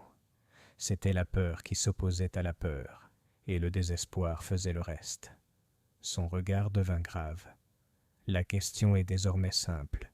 Qui avait le plus à perdre si les lettres de Lydia Harper parvenaient à un notaire? Et que feront-ils maintenant que les lettres pourraient être retrouvées? Chapitre 9. Une intrusion de minuit. Pendant plusieurs jours après la révélation concernant l'avocat, le village de Willowbrook fut saisi d'inquiétude.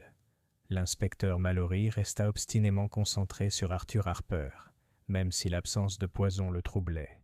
Les rumeurs, privées de certitude, s'agitèrent. Elles sautaient d'une hypothèse à l'autre comme un moineau sur les pavés. Miss Marple, quant à elle, errait tranquillement, parlant peu mais voyant beaucoup. Elle remarqua la soudaine nervosité de Madame Frobisher lorsque le sujet du courrier fut abordé, la façon dont M. Ellison évitait complètement le bureau de poste, et la façon dont le docteur Graham, bien que grave comme toujours, semblait curieusement préoccupé. C'est un samedi soir que l'incident suivant se produisit, un incident qui surprit le village plus que la fête elle-même.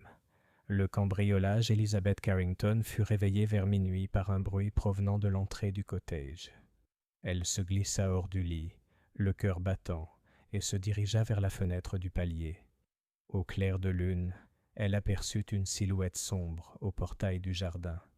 Le loquet claqua. Une forme sombre avançait furtivement le long du chemin. Avant qu'elle puisse crier, la voix calme de Miss Marple résonna derrière elle. « Ne vous inquiétez pas, ma chère. Allez réveiller votre mari, discrètement. Je m'en occupe. » Elizabeth haleta. « Mais tante Jane... » »« Chut ! À mon âge, les cambrioleurs sont rarement violents. Ils s'attendent à ce qu'on s'évanouisse. Et je vous assure que je ne le ferai pas. » En roulant un châle autour de ses épaules, Miss Marple descendit l'escalier et ouvrit la porte du salon juste assez pour observer. La silhouette s'était approchée de la fenêtre, essayant d'ouvrir le loquet de ses mains gantées. Soudain, un faisceau de torches provenant du chemin balaya le jardin. Un agent de police en patrouille de nuit avait remarqué le mouvement. Avec un juron surpris, l'intrus franchit la haie et disparut dans l'obscurité. Quelques instants plus tard, le mari d'Elizabeth et le gendarme fouillaient la rue. Ils ne trouvèrent rien d'autre qu'un morceau de tissu déchiré accroché à une ronce, un tissu bleu foncé de belle qualité. Miss Marple l'accepta gravement. « Intéressant, » murmura-t-elle. « Très intéressant. » Potin du matin à l'aube, la nouvelle s'était répandue. Quelqu'un avait tenté de pénétrer dans le cottage des Carrington. La question de pourquoia consumait le village. « Ce devaient être des vagabonds, » déclara le colonel Braithwaite. « Sans doute après l'argent. »« Les clochards ne portent pas de beaux vêtements, » rétorqua Madame Evans d'un ton entendu. « Regarde-moi bien, c'était quelqu'un qui cherchait ses lettres. » Madame Grant ajouta d'un ton sombre. « Et où chercher mieux que chez Miss Marple? Tout le monde sait qu'elle a le sens des secrets. » Elizabeth était indignée. « Tante Jane, je ne supporte pas qu'on vous entraîne dans cette histoire. » Mais Miss Marple se contenta d'un faible sourire. « Oh, ma chère, il ne m'entraîne pas. J'y suis déjà. On ne peut pas rester assis au coin du feu à tricoter et s'attendre à ce que le monde passe inaperçu. De plus, qui que ce soit, ils n'auront rien gagné, si ce n'est peut-être une égratignure de cette haie. » Visite de l'inspecteur Mallory arriva peu après le petit déjeuner, l'air harcelé. « Ça complique les choses, » admit-il à contre-cœur. « Si le cambriolage était lié à l'affaire Harper, cela suggère que d'autres personnes sont impliquées. Mais je n'ai aucune preuve. Avez-vous vu le visage de ce type, mademoiselle Marple ? » ?»« Non, » dit-elle sereinement. « Mais j'ai vu ses mains. Des mains gantées. C'est intéressant en soi. » Mallory renifla. « Les cambrioleurs portent souvent des gants. »« Oui, inspecteur. Mais c'étaient des gants soignés, des gants de ville, pourrait-on presque dire. Pas le genre de cuir brut qu'on trouve chez les vagabonds. Cela suggère une certaine prévoyance et un certain sens du style. » Mallory la regarda d'un air sévère. « Tu fais allusion à quelqu'un en particulier ? » ?»« Je ne fais aucune allusion, inspecteur. J'observe simplement. » Une réflexion privée. Ce soir-là, tandis qu'Elizabeth s'occupait du dîner des enfants, Miss Marple était assise tranquillement à son tricot. Ses pensées tournaient lentement, comme toujours, comme des galets dans un ruisseau. Une femme chaussée de chaussures neuves, glissant une enveloppe en secret. Un notaire à Londres, attendant ses instructions. Un gant de cuir de chevreau bleu, retrouvé dans les cendres. Et maintenant, un morceau de tissu bleu fin, accroché à une haie lors d'une intrusion nocturne. Miss Marple pinça les lèvres. « Des schémas, » murmura-t-elle. « Il faut toujours chercher des schémas, et celui-ci devient plus clair. » Elle pensait à Peter Nash, l'enfant qui avait vu ce que les autres ignoraient, un enfant dit « les choses telles qu'elles sont », et non comme nous voudrions qu'elles soient. Les adultes brodent, mais la vérité est souvent simple. Ses aiguilles claquaient doucement à la lumière de la lampe. « Oui, » murmura-t-elle, « ça commence à prendre sens. Mais je crains qu'il y ait bientôt une autre tentative, plus désespérée cette fois, car les secrets ne restent pas enfouis quand la peur pousse la bêche. » Chapitre 10. La seconde mort. Le dimanche matin se leva dans un calme presque surnaturel. Les cloches de l'église sonnèrent à Willowbrook, appelant les fidèles. Les villageois se rassemblèrent sur leurs bancs, avec une solennité accentuée par les ragots murmurés derrière les recueils de cantiques. L'ombre de la mort de Lydia Harper ne s'était pas dissipée, et la tentative d'effraction au cottage des Carrington donna à la congrégation un sujet de murmures supplémentaires. Miss Marple, assise très droite sur le troisième banc en partant de l'avant, remarqua chaque détail. Le chapeau inhabituellement brillant de Madame Frobisher, toujours mis lorsqu'elle espérait être remarquée. Le colonel Braithwaite hochant lourdement la tête pendant le sermon, et l'absence de George Ellison, remarquée par presque toutes les femmes dans les stalles du chœur. Le service terminé, la congrégation s'est dirigée vers le cimetière et les spéculations ont repris aussi vivement que si elles s'étaient simplement arrêtées pour prier. Le soir, Willowbrook était à nouveau secouée, découverte dans les bois. Ce fut Peter Nash, une fois de plus, qui le découvrit par hasard. Il avait emporté son bâton et son imagination dans le petit bosquet au-delà du manoir, construisant ce qu'il décrivait à sa mère comme un fort. Lorsqu'il revint en courant, pâle et essoufflé, tout le monde comprit avant même qu'il ne parle que quelque chose d'effroyable venait de se produire. En moins d'une heure, l'inspecteur Mallory et le docteur Graham étaient sur les lieux.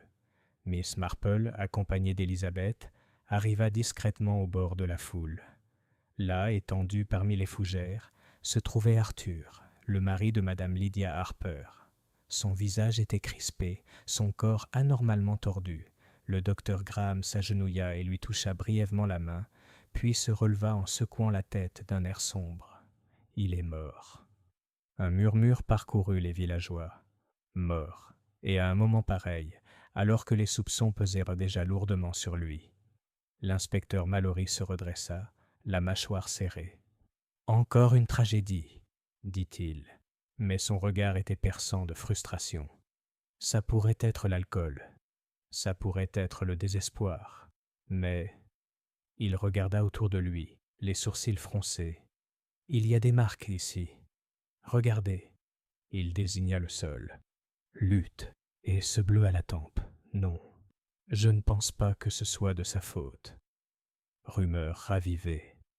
À la tombée de la nuit, la rumeur se répandit à Willowbrook comme une traînée de poudre. « Il s'est suicidé par culpabilité, » a déclaré Madame Grant.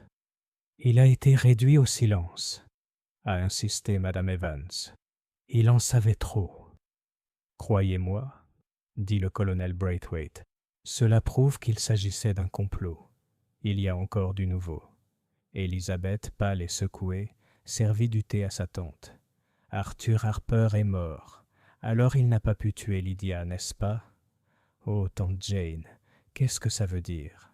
Miss Marple remuait doucement son thé. « Cela signifie, ma chère, que quelqu'un tenait vraiment à ce que M. Harper ne parle plus jamais de ses lettres. Le silence est commode, mais il peut être imposé de plusieurs manières. » Les doutes de l'inspecteur. L'inspecteur Mallory arriva tard dans la soirée, le visage las. « Ça complique tout. Harper était mon principal suspect. Maintenant, il est parti, et je ne peux pas prouver que c'était de sa faute ou de celle d'autrui. » Miss Marple le regarda fixement. « Et pourtant, inspecteur, n'est-ce pas plutôt commode? L'homme accusé de la mort de sa femme, emmené avant d'avoir pu révéler qui il soupçonnait.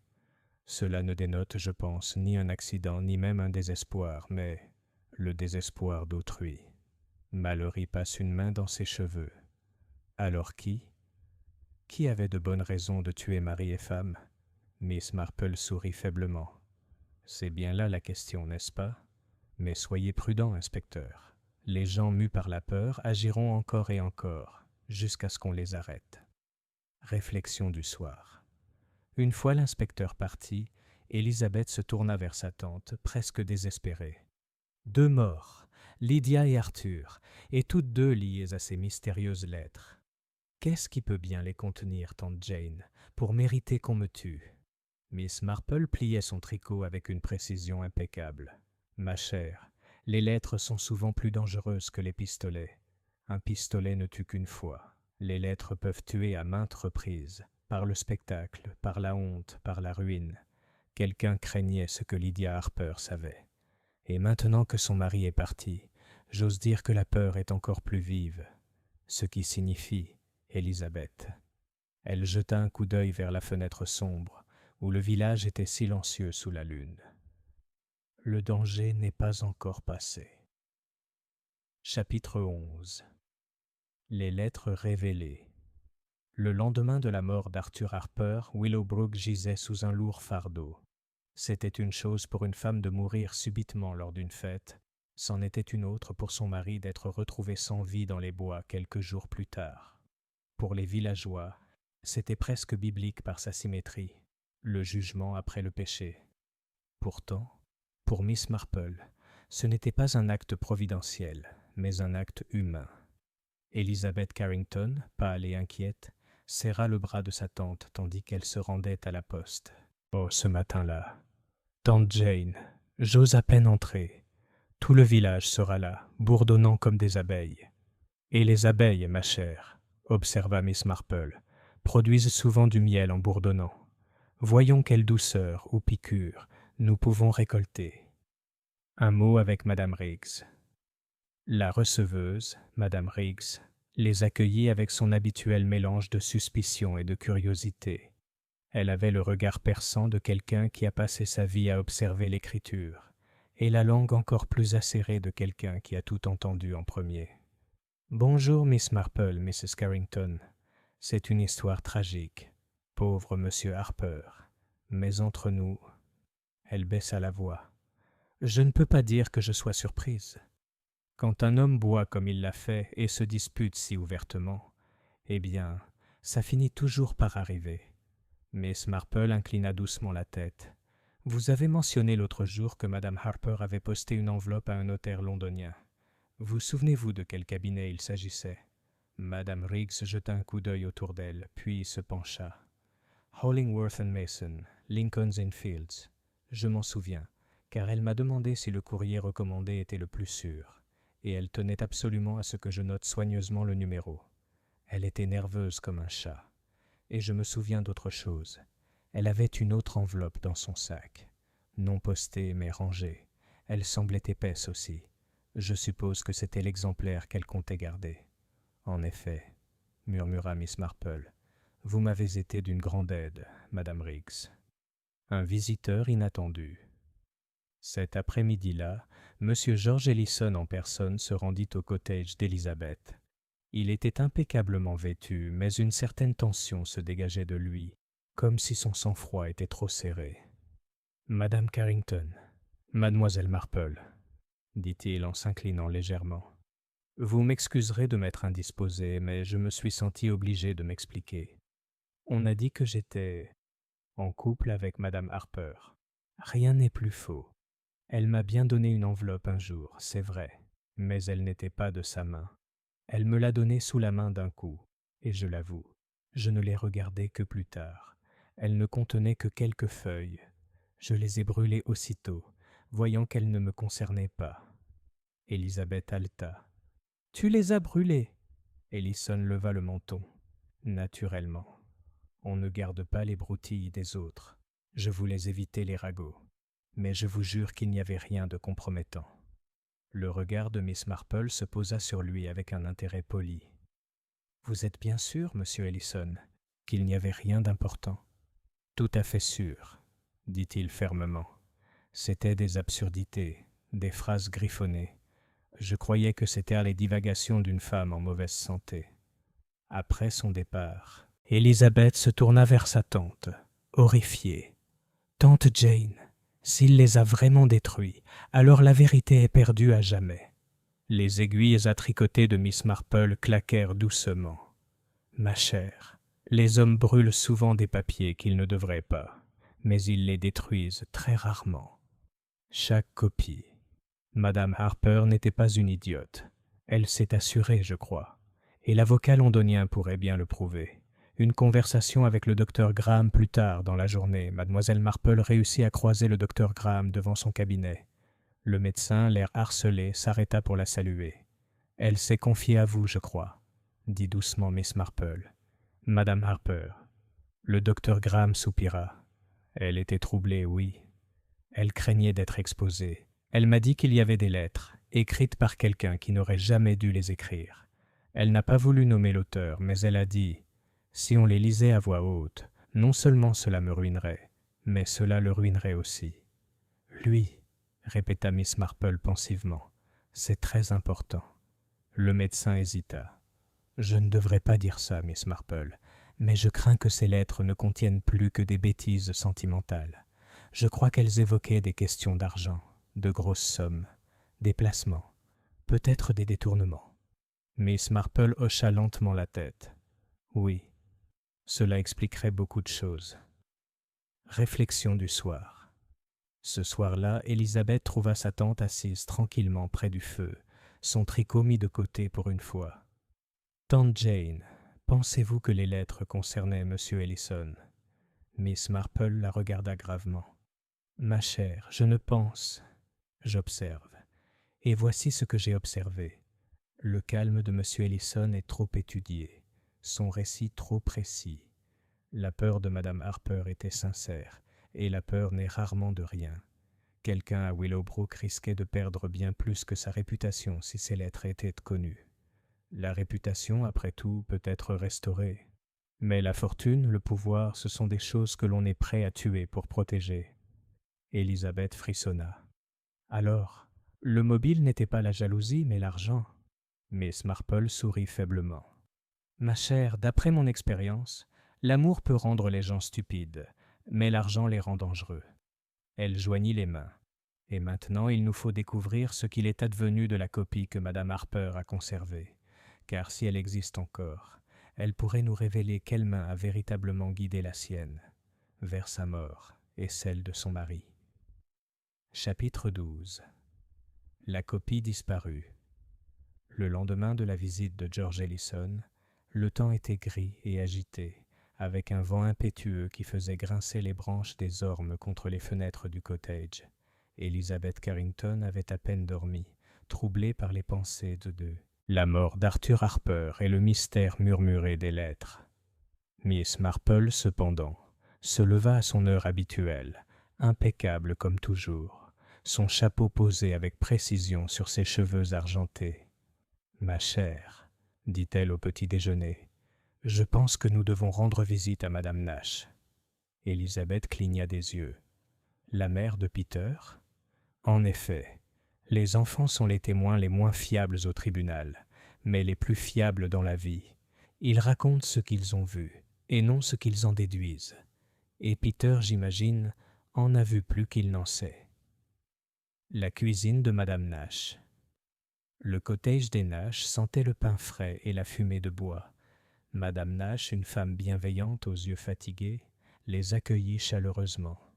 Peter était assis à table, s'activant à construire une forteresse avec des dominos.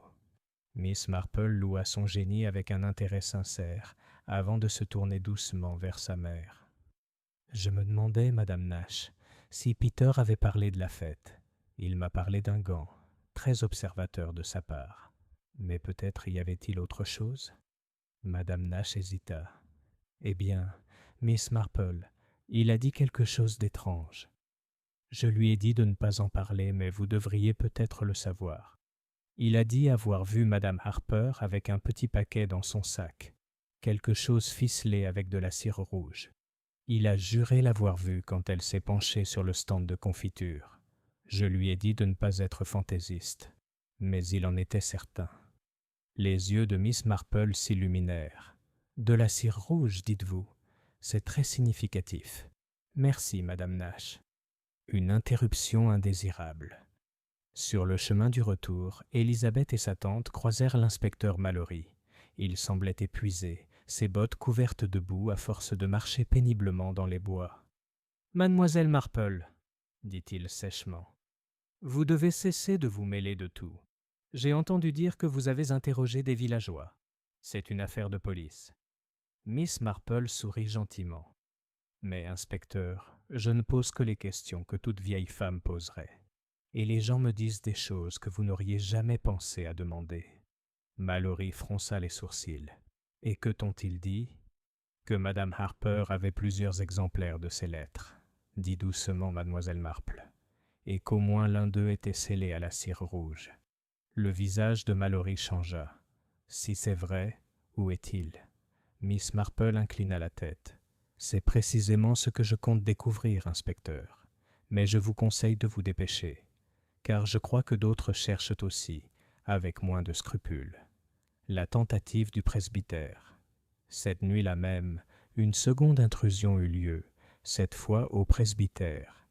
Madame Charteris, se levant pour aller chercher un châle dans le bureau, trouva la fenêtre forcée et des papiers éparpillés sur le bureau du recteur. Aucun objet de valeur n'avait été volé, mais il était évident que quelqu'un avait fouillé avec une hâte désespérée. Le vicaire, affligé, déclara qu'il s'agissait de simples cambrioleurs. Mais madame Charteris, tremblante, confia à Élisabeth le lendemain matin. « Je pense qu'il cherchait la lettre de madame Harper. Elle m'a dit un jour en confidence que si quelque chose arrivait, quelque chose d'important pourrait être envoyé par mon intermédiaire. Je n'y ai guère prêté attention sur le moment. Mais maintenant... Oh, mademoiselle Marple, et si j'avais mis la paroisse en danger ?» Miss Marple lui tapota la main. « Ne vous inquiétez pas, ma chère. Si madame Harper ne vous a rien confié, vous êtes en sécurité. Mais il est clair maintenant que quelqu'un craint fort que cette lettre soit retrouvée. » Pensée du soir.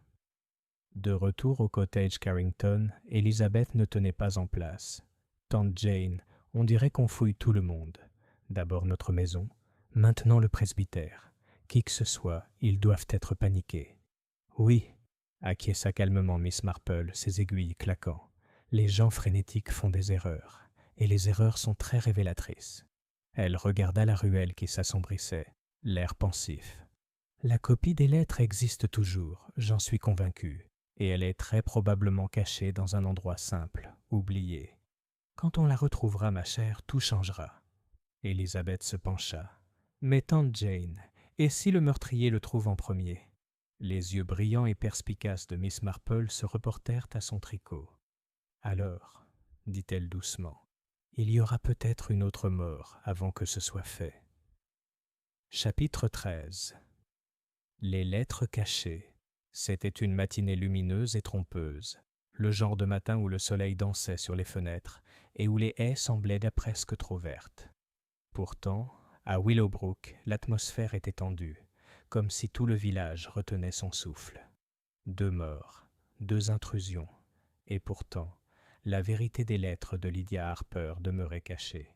Miss Marple, cependant, se leva avec une résolution sereine. Elle avait tricoté plus vite que d'habitude la veille, signe évident pour sa nièce Élisabeth que ses pensées allaient et bon train. « Ma chère, dit-elle au petit déjeuner, je pense que nous allons faire une promenade aujourd'hui. Une promenade avec un but précis. » Élisabeth leva les yeux avec anxiété. « Tante Jane, tu as pensé à quelque chose ?»« Seulement ceci, » répondit Miss Marple d'un ton doux. « Quand une femme craint d'être découverte, elle cache ses secrets non pas là où les autres les regarderaient, mais là où elle se sent en sécurité. Demandons-nous, quel endroit aurait semblé sûr à Lydia Harper ? La découverte de Peter. Ils n'étaient pas partis depuis longtemps lorsqu'ils rencontrèrent le jeune Peter Nash, bâton à la main, marchant dans le chemin. Son visage s'illumina à la vue de Miss Marple, qui la saluait avec une gravité solennelle. « Bonjour, Peter, » dit gentiment Miss Marple. « Dites-moi, avez-vous construit d'autres forts ?»« Oui, mademoiselle, » dit Peter avec empressement. « Près de l'étang, près des saules. J'y ai aussi trouvé une boîte, tout emballée dans du papier. J'allais en faire un coffre au trésor. » Élisabeth reprit son souffle. « Une boîte ? » ?»« Oui, » répondit fièrement Peter. « Il était ficelé et recouvert de cire rouge, de la vraie cire à cacheter. J'allais l'ouvrir avec mon couteau. » Miss Marple posa doucement la main sur son épaule. « Mon cher enfant, vous avez trouvé quelque chose de très important. Voulez-vous nous y conduire ?» La boîte Peter les conduisit à l'étang, en bordure de la place du village, où les saules laissaient traîner leurs longues branches dans l'eau. Derrière l'un des arbres, à moitié caché sous les feuilles et la terre humide, se trouvait un petit paquet enveloppé dans du papier kraft, dont le cordon était scellé de gouttes de cire rouge. Élisabeth poussa un petit cri. « Les lettres !» Miss Marple examina attentivement le paquet. Il semble que madame Harper ait confié son secret au bord de l'étang, un endroit qui lui était familier, peut-être depuis son enfance. Elle avait sans doute l'intention de le récupérer plus tard, ou pensait que personne n'oserait chercher ici. Mais les enfants, ma chère, remarquent ce que les adultes négligent. Elle sourit à Peter. Tu as vraiment bien fait. Les lettres lues. De retour au cottage, rideaux tirés et bouilloire ronronnante, Miss Marple cassa soigneusement la cire. À l'intérieur se trouvaient plusieurs feuilles pliées, écrites d'une écriture ferme et penchée. Élisabeth les lut à voix haute, à voix basse. Il ne s'agissait pas, comme le prétendaient les ragots, de déclarations d'amour. Il s'agissait de lettres d'affaires et d'une véritable condamnation. Elle révélait que George Ellison, propriétaire du manoir Willowbrook, s'était livré à des opérations financières douteuses. Il avait contracté d'importants emprunts en garantie de la succession, dissimulé des pertes et promis à Lydia Harper une part des bénéfices si elle l'aidait à lever des fonds grâce à son modeste héritage. Mais Lydia, réalisant qu'elle avait été trompée, avait conservé les lettres. Elles constituaient la preuve d'une fraude, et si elle était révélée, Ellison serait ruiné financièrement et socialement. Élisabeth leva les yeux, le visage pâle. C'était donc ça sa peur. Pas un scandale de cœur, mais un scandale d'argent. Miss Marple hocha gravement la tête. Oui, ma chère, et c'est bien plus dangereux. On pardonne une histoire d'amour insensée. On ne pardonne pas la ruine financière. Les implications. Ce soir-là, l'inspecteur Mallory vint à la demande de Miss Marple. Ses yeux s'écarquillèrent lorsqu'elle déposa les lettres devant lui. Il les lut rapidement, son visage s'assombrissant. « Par le ciel, murmura-t-il. Si c'est vrai, Ellison est coupable de fraude, et pire encore. Mais est-ce que cela prouve un meurtre ?» Miss Marple le regarda fixement. « Réfléchissez, inspecteur. Lydia Harper a menacé de dénoncer ses actes. Elle a même envoyé une copie à un notaire londonien. Ce seul fait aurait pu sceller son sort. Et son mari, qui aurait pu parler, est mort lui aussi. Je pense que nous devons nous demander à qui leur silence a le plus profité. » Mallory frappa la table. « Ellison !» Le regard de Miss Marple s'adoucit. « Peut-être, inspecteur, mais soyez prudent. Les coupables affichent parfois ouvertement leur culpabilité. Les plus dangereux la dissimulent, jusqu'à ce que le moindre faux pas les démasque. Et je crois que M. Ellison est sur le point de commettre un faux pas. » Réflexion du soir. Une fois Mallory parti, Élisabeth se tourna vers sa tante, stupéfaite. « Tante Jane, nous détenons la vérité maintenant, c'est sûr. M. Ellison a tué Lydia et Arthur Harper et a tenté de détruire les lettres. Il doit en être ainsi. » Miss Marple sourit faiblement par-dessus son tricot. « Il le faut, ma chère. » « Ah, c'est ce que les gens disent toujours juste avant d'avoir tort. »« Non, on est plus près, mais pas encore au bout. Souvenez-vous de Madame Lomas et des chrysanthèmes. Cela semblait si simple, jusqu'à ce qu'on remarque le petit détail qui n'allait pas. » Elle posa ses aiguilles. « Je pense que nous avons presque tout maintenant. Mais il en manque encore un petit faux pas humain. Et alors, Élisabeth, la vérité sera évidente, très évidente, vraiment. » Chapitre 14. Le piège final. Le lendemain matin, clair et vif, l'air était chargé d'une légère fraîcheur automnale, même si le soleil brillait encore intensément. Miss Marple, assise à la table du petit déjeuner d'Elizabeth Carrington, termina son thé avec une réflexion silencieuse. « Ma chère, » dit-elle en pliant soigneusement sa serviette, « je pense que nous devrions inviter quelques personnes cet après-midi. Une petite réunion, sans chichi ni cérémonie. J'aimerais que M. Ellison soit présent, ainsi que le docteur Graham et peut-être Madame Frobisher, et bien sûr l'inspecteur Mallory. Il est temps, je pense, que les choses soient mises au clair. » Élisabeth la fixa du regard. « Tante Jane, tu veux accuser quelqu'un ?» Miss Marple sourit doucement. « Accuser ? Oh non, ma chère, je n'accuse jamais. Je me contente d'observer. Les gens se révèlent, si on leur en donne l'occasion. » Le rassemblement. À 4 heures, le salon des Carrington était rempli d'un étrange assortiment. Monsieur George Ellison, pâle mais calme, le docteur Graham, grave comme toujours, Madame Frobisher, visiblement tremblante de curiosité, l'inspecteur Mallory, carnet à la main, et Élisabeth, essayant de ne pas se tordre les mains. Miss Marple était assise tranquillement sur sa chaise, tricotant à la main, ses manières étant celles d'une hôtesse présidant un thé très ordinaire. « Je vous ai tous convoqués ici, » commença-t-elle doucement, car la mort de Lydia Harper et celle de son mari restent irrésolues. Pourtant, je pense que la réponse n'est pas très loin. En fait, elle se trouve dans les lettres. À la mention des lettres, M. Ellison s'agita légèrement. Les yeux du docteur Graham vacillèrent. Madame Frobisher se pencha en avant, si fort que sa tasse de thé trembla. « Oui, » poursuivit Miss Marple, « les lettres que Madame Harper conservait n'étaient pas des lettres d'amour, comme certains l'ont murmuré, mais la preuve d'une malversation financière.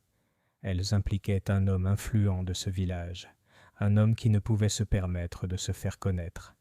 Madame Harper, effrayée mais déterminée, en cacha un exemplaire et en envoya un autre à Londres. Et à cause de cela, elle mourut. » Le glissement. La voix d'Ellison l'interrompit brusquement. « Ce ne sont que des suppositions. Vous n'avez aucune preuve que les lettres ont été envoyées. » Les aiguilles de Miss Marple claquèrent doucement. « Oh, mais c'était bien le cas, monsieur Ellison. À Hollingworth and Mason, Lincoln's Inn Fields. Le notaire en a accusé réception. Tout à fait conforme, tout à fait sûr.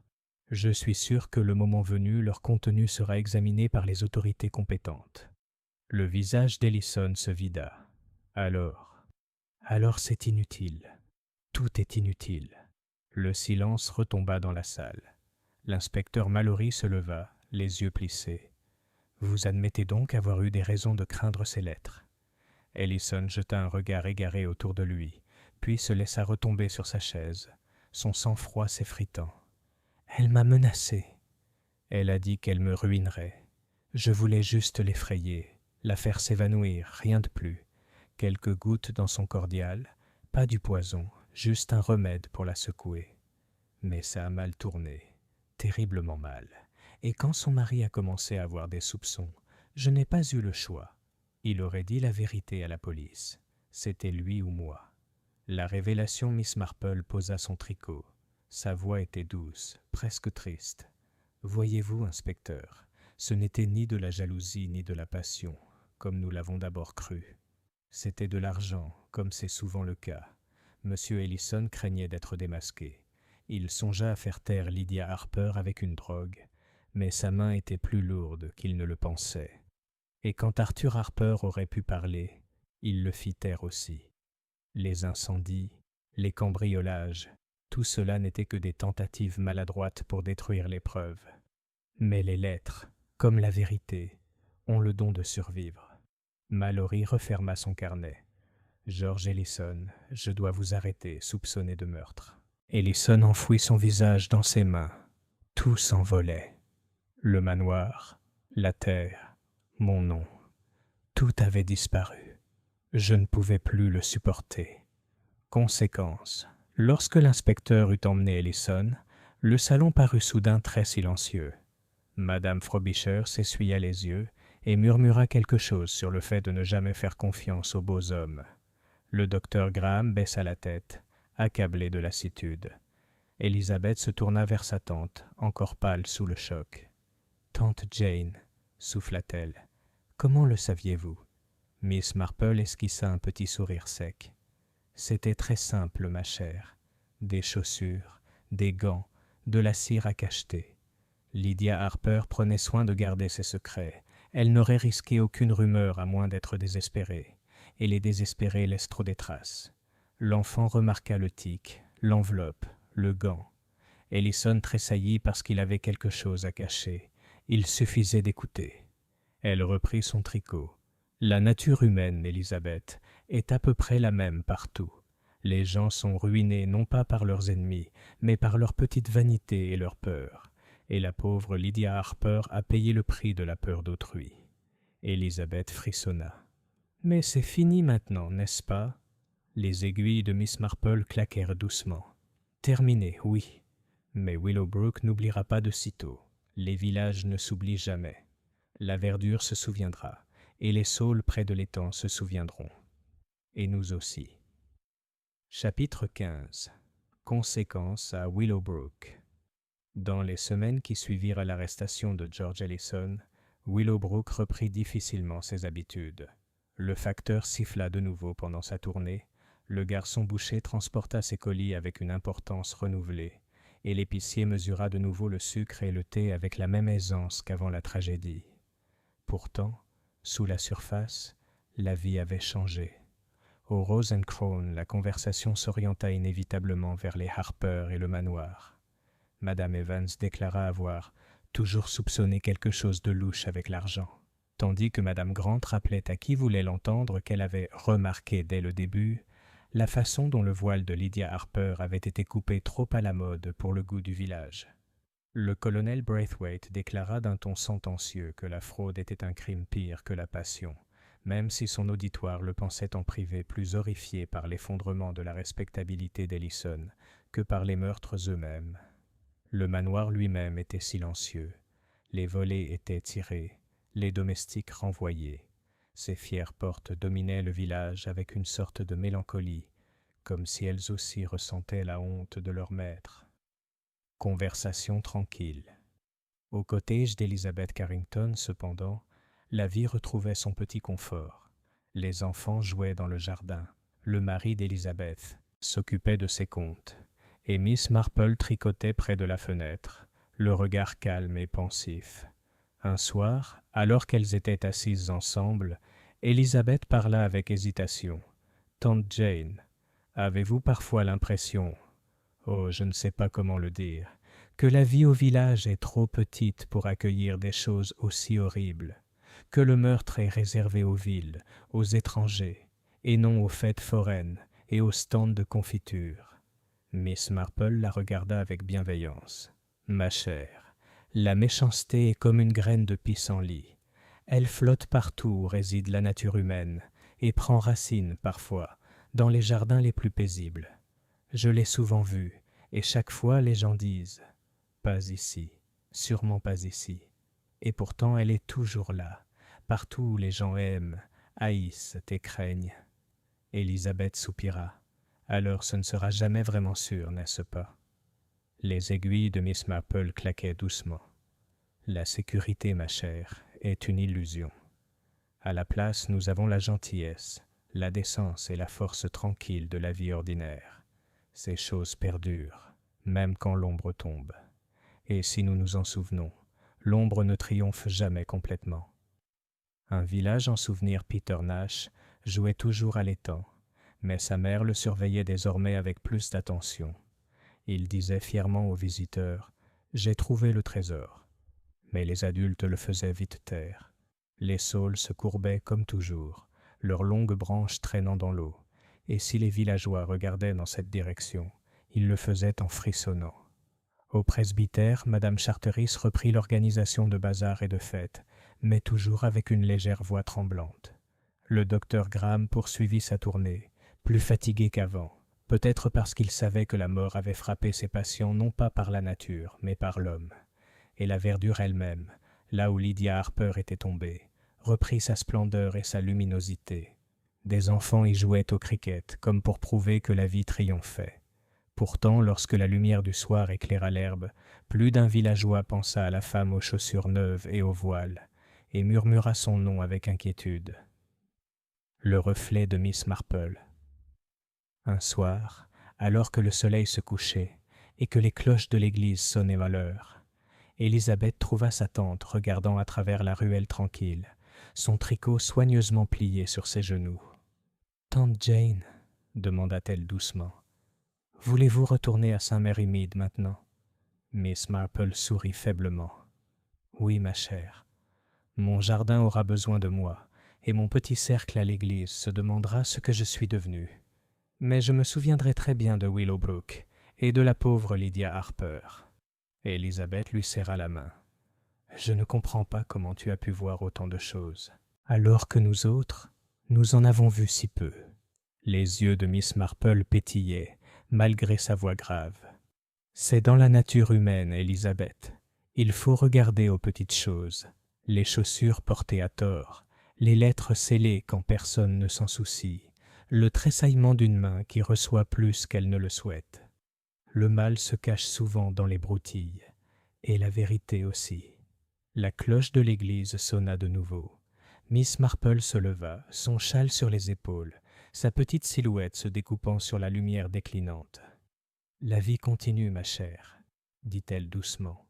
C'est toujours le cas, et c'est peut-être notre meilleure protection. » Elle retourna au cottage, laissant derrière elle la ruelle, et avec elle, les échos du secret le plus sombre de Willowbrook.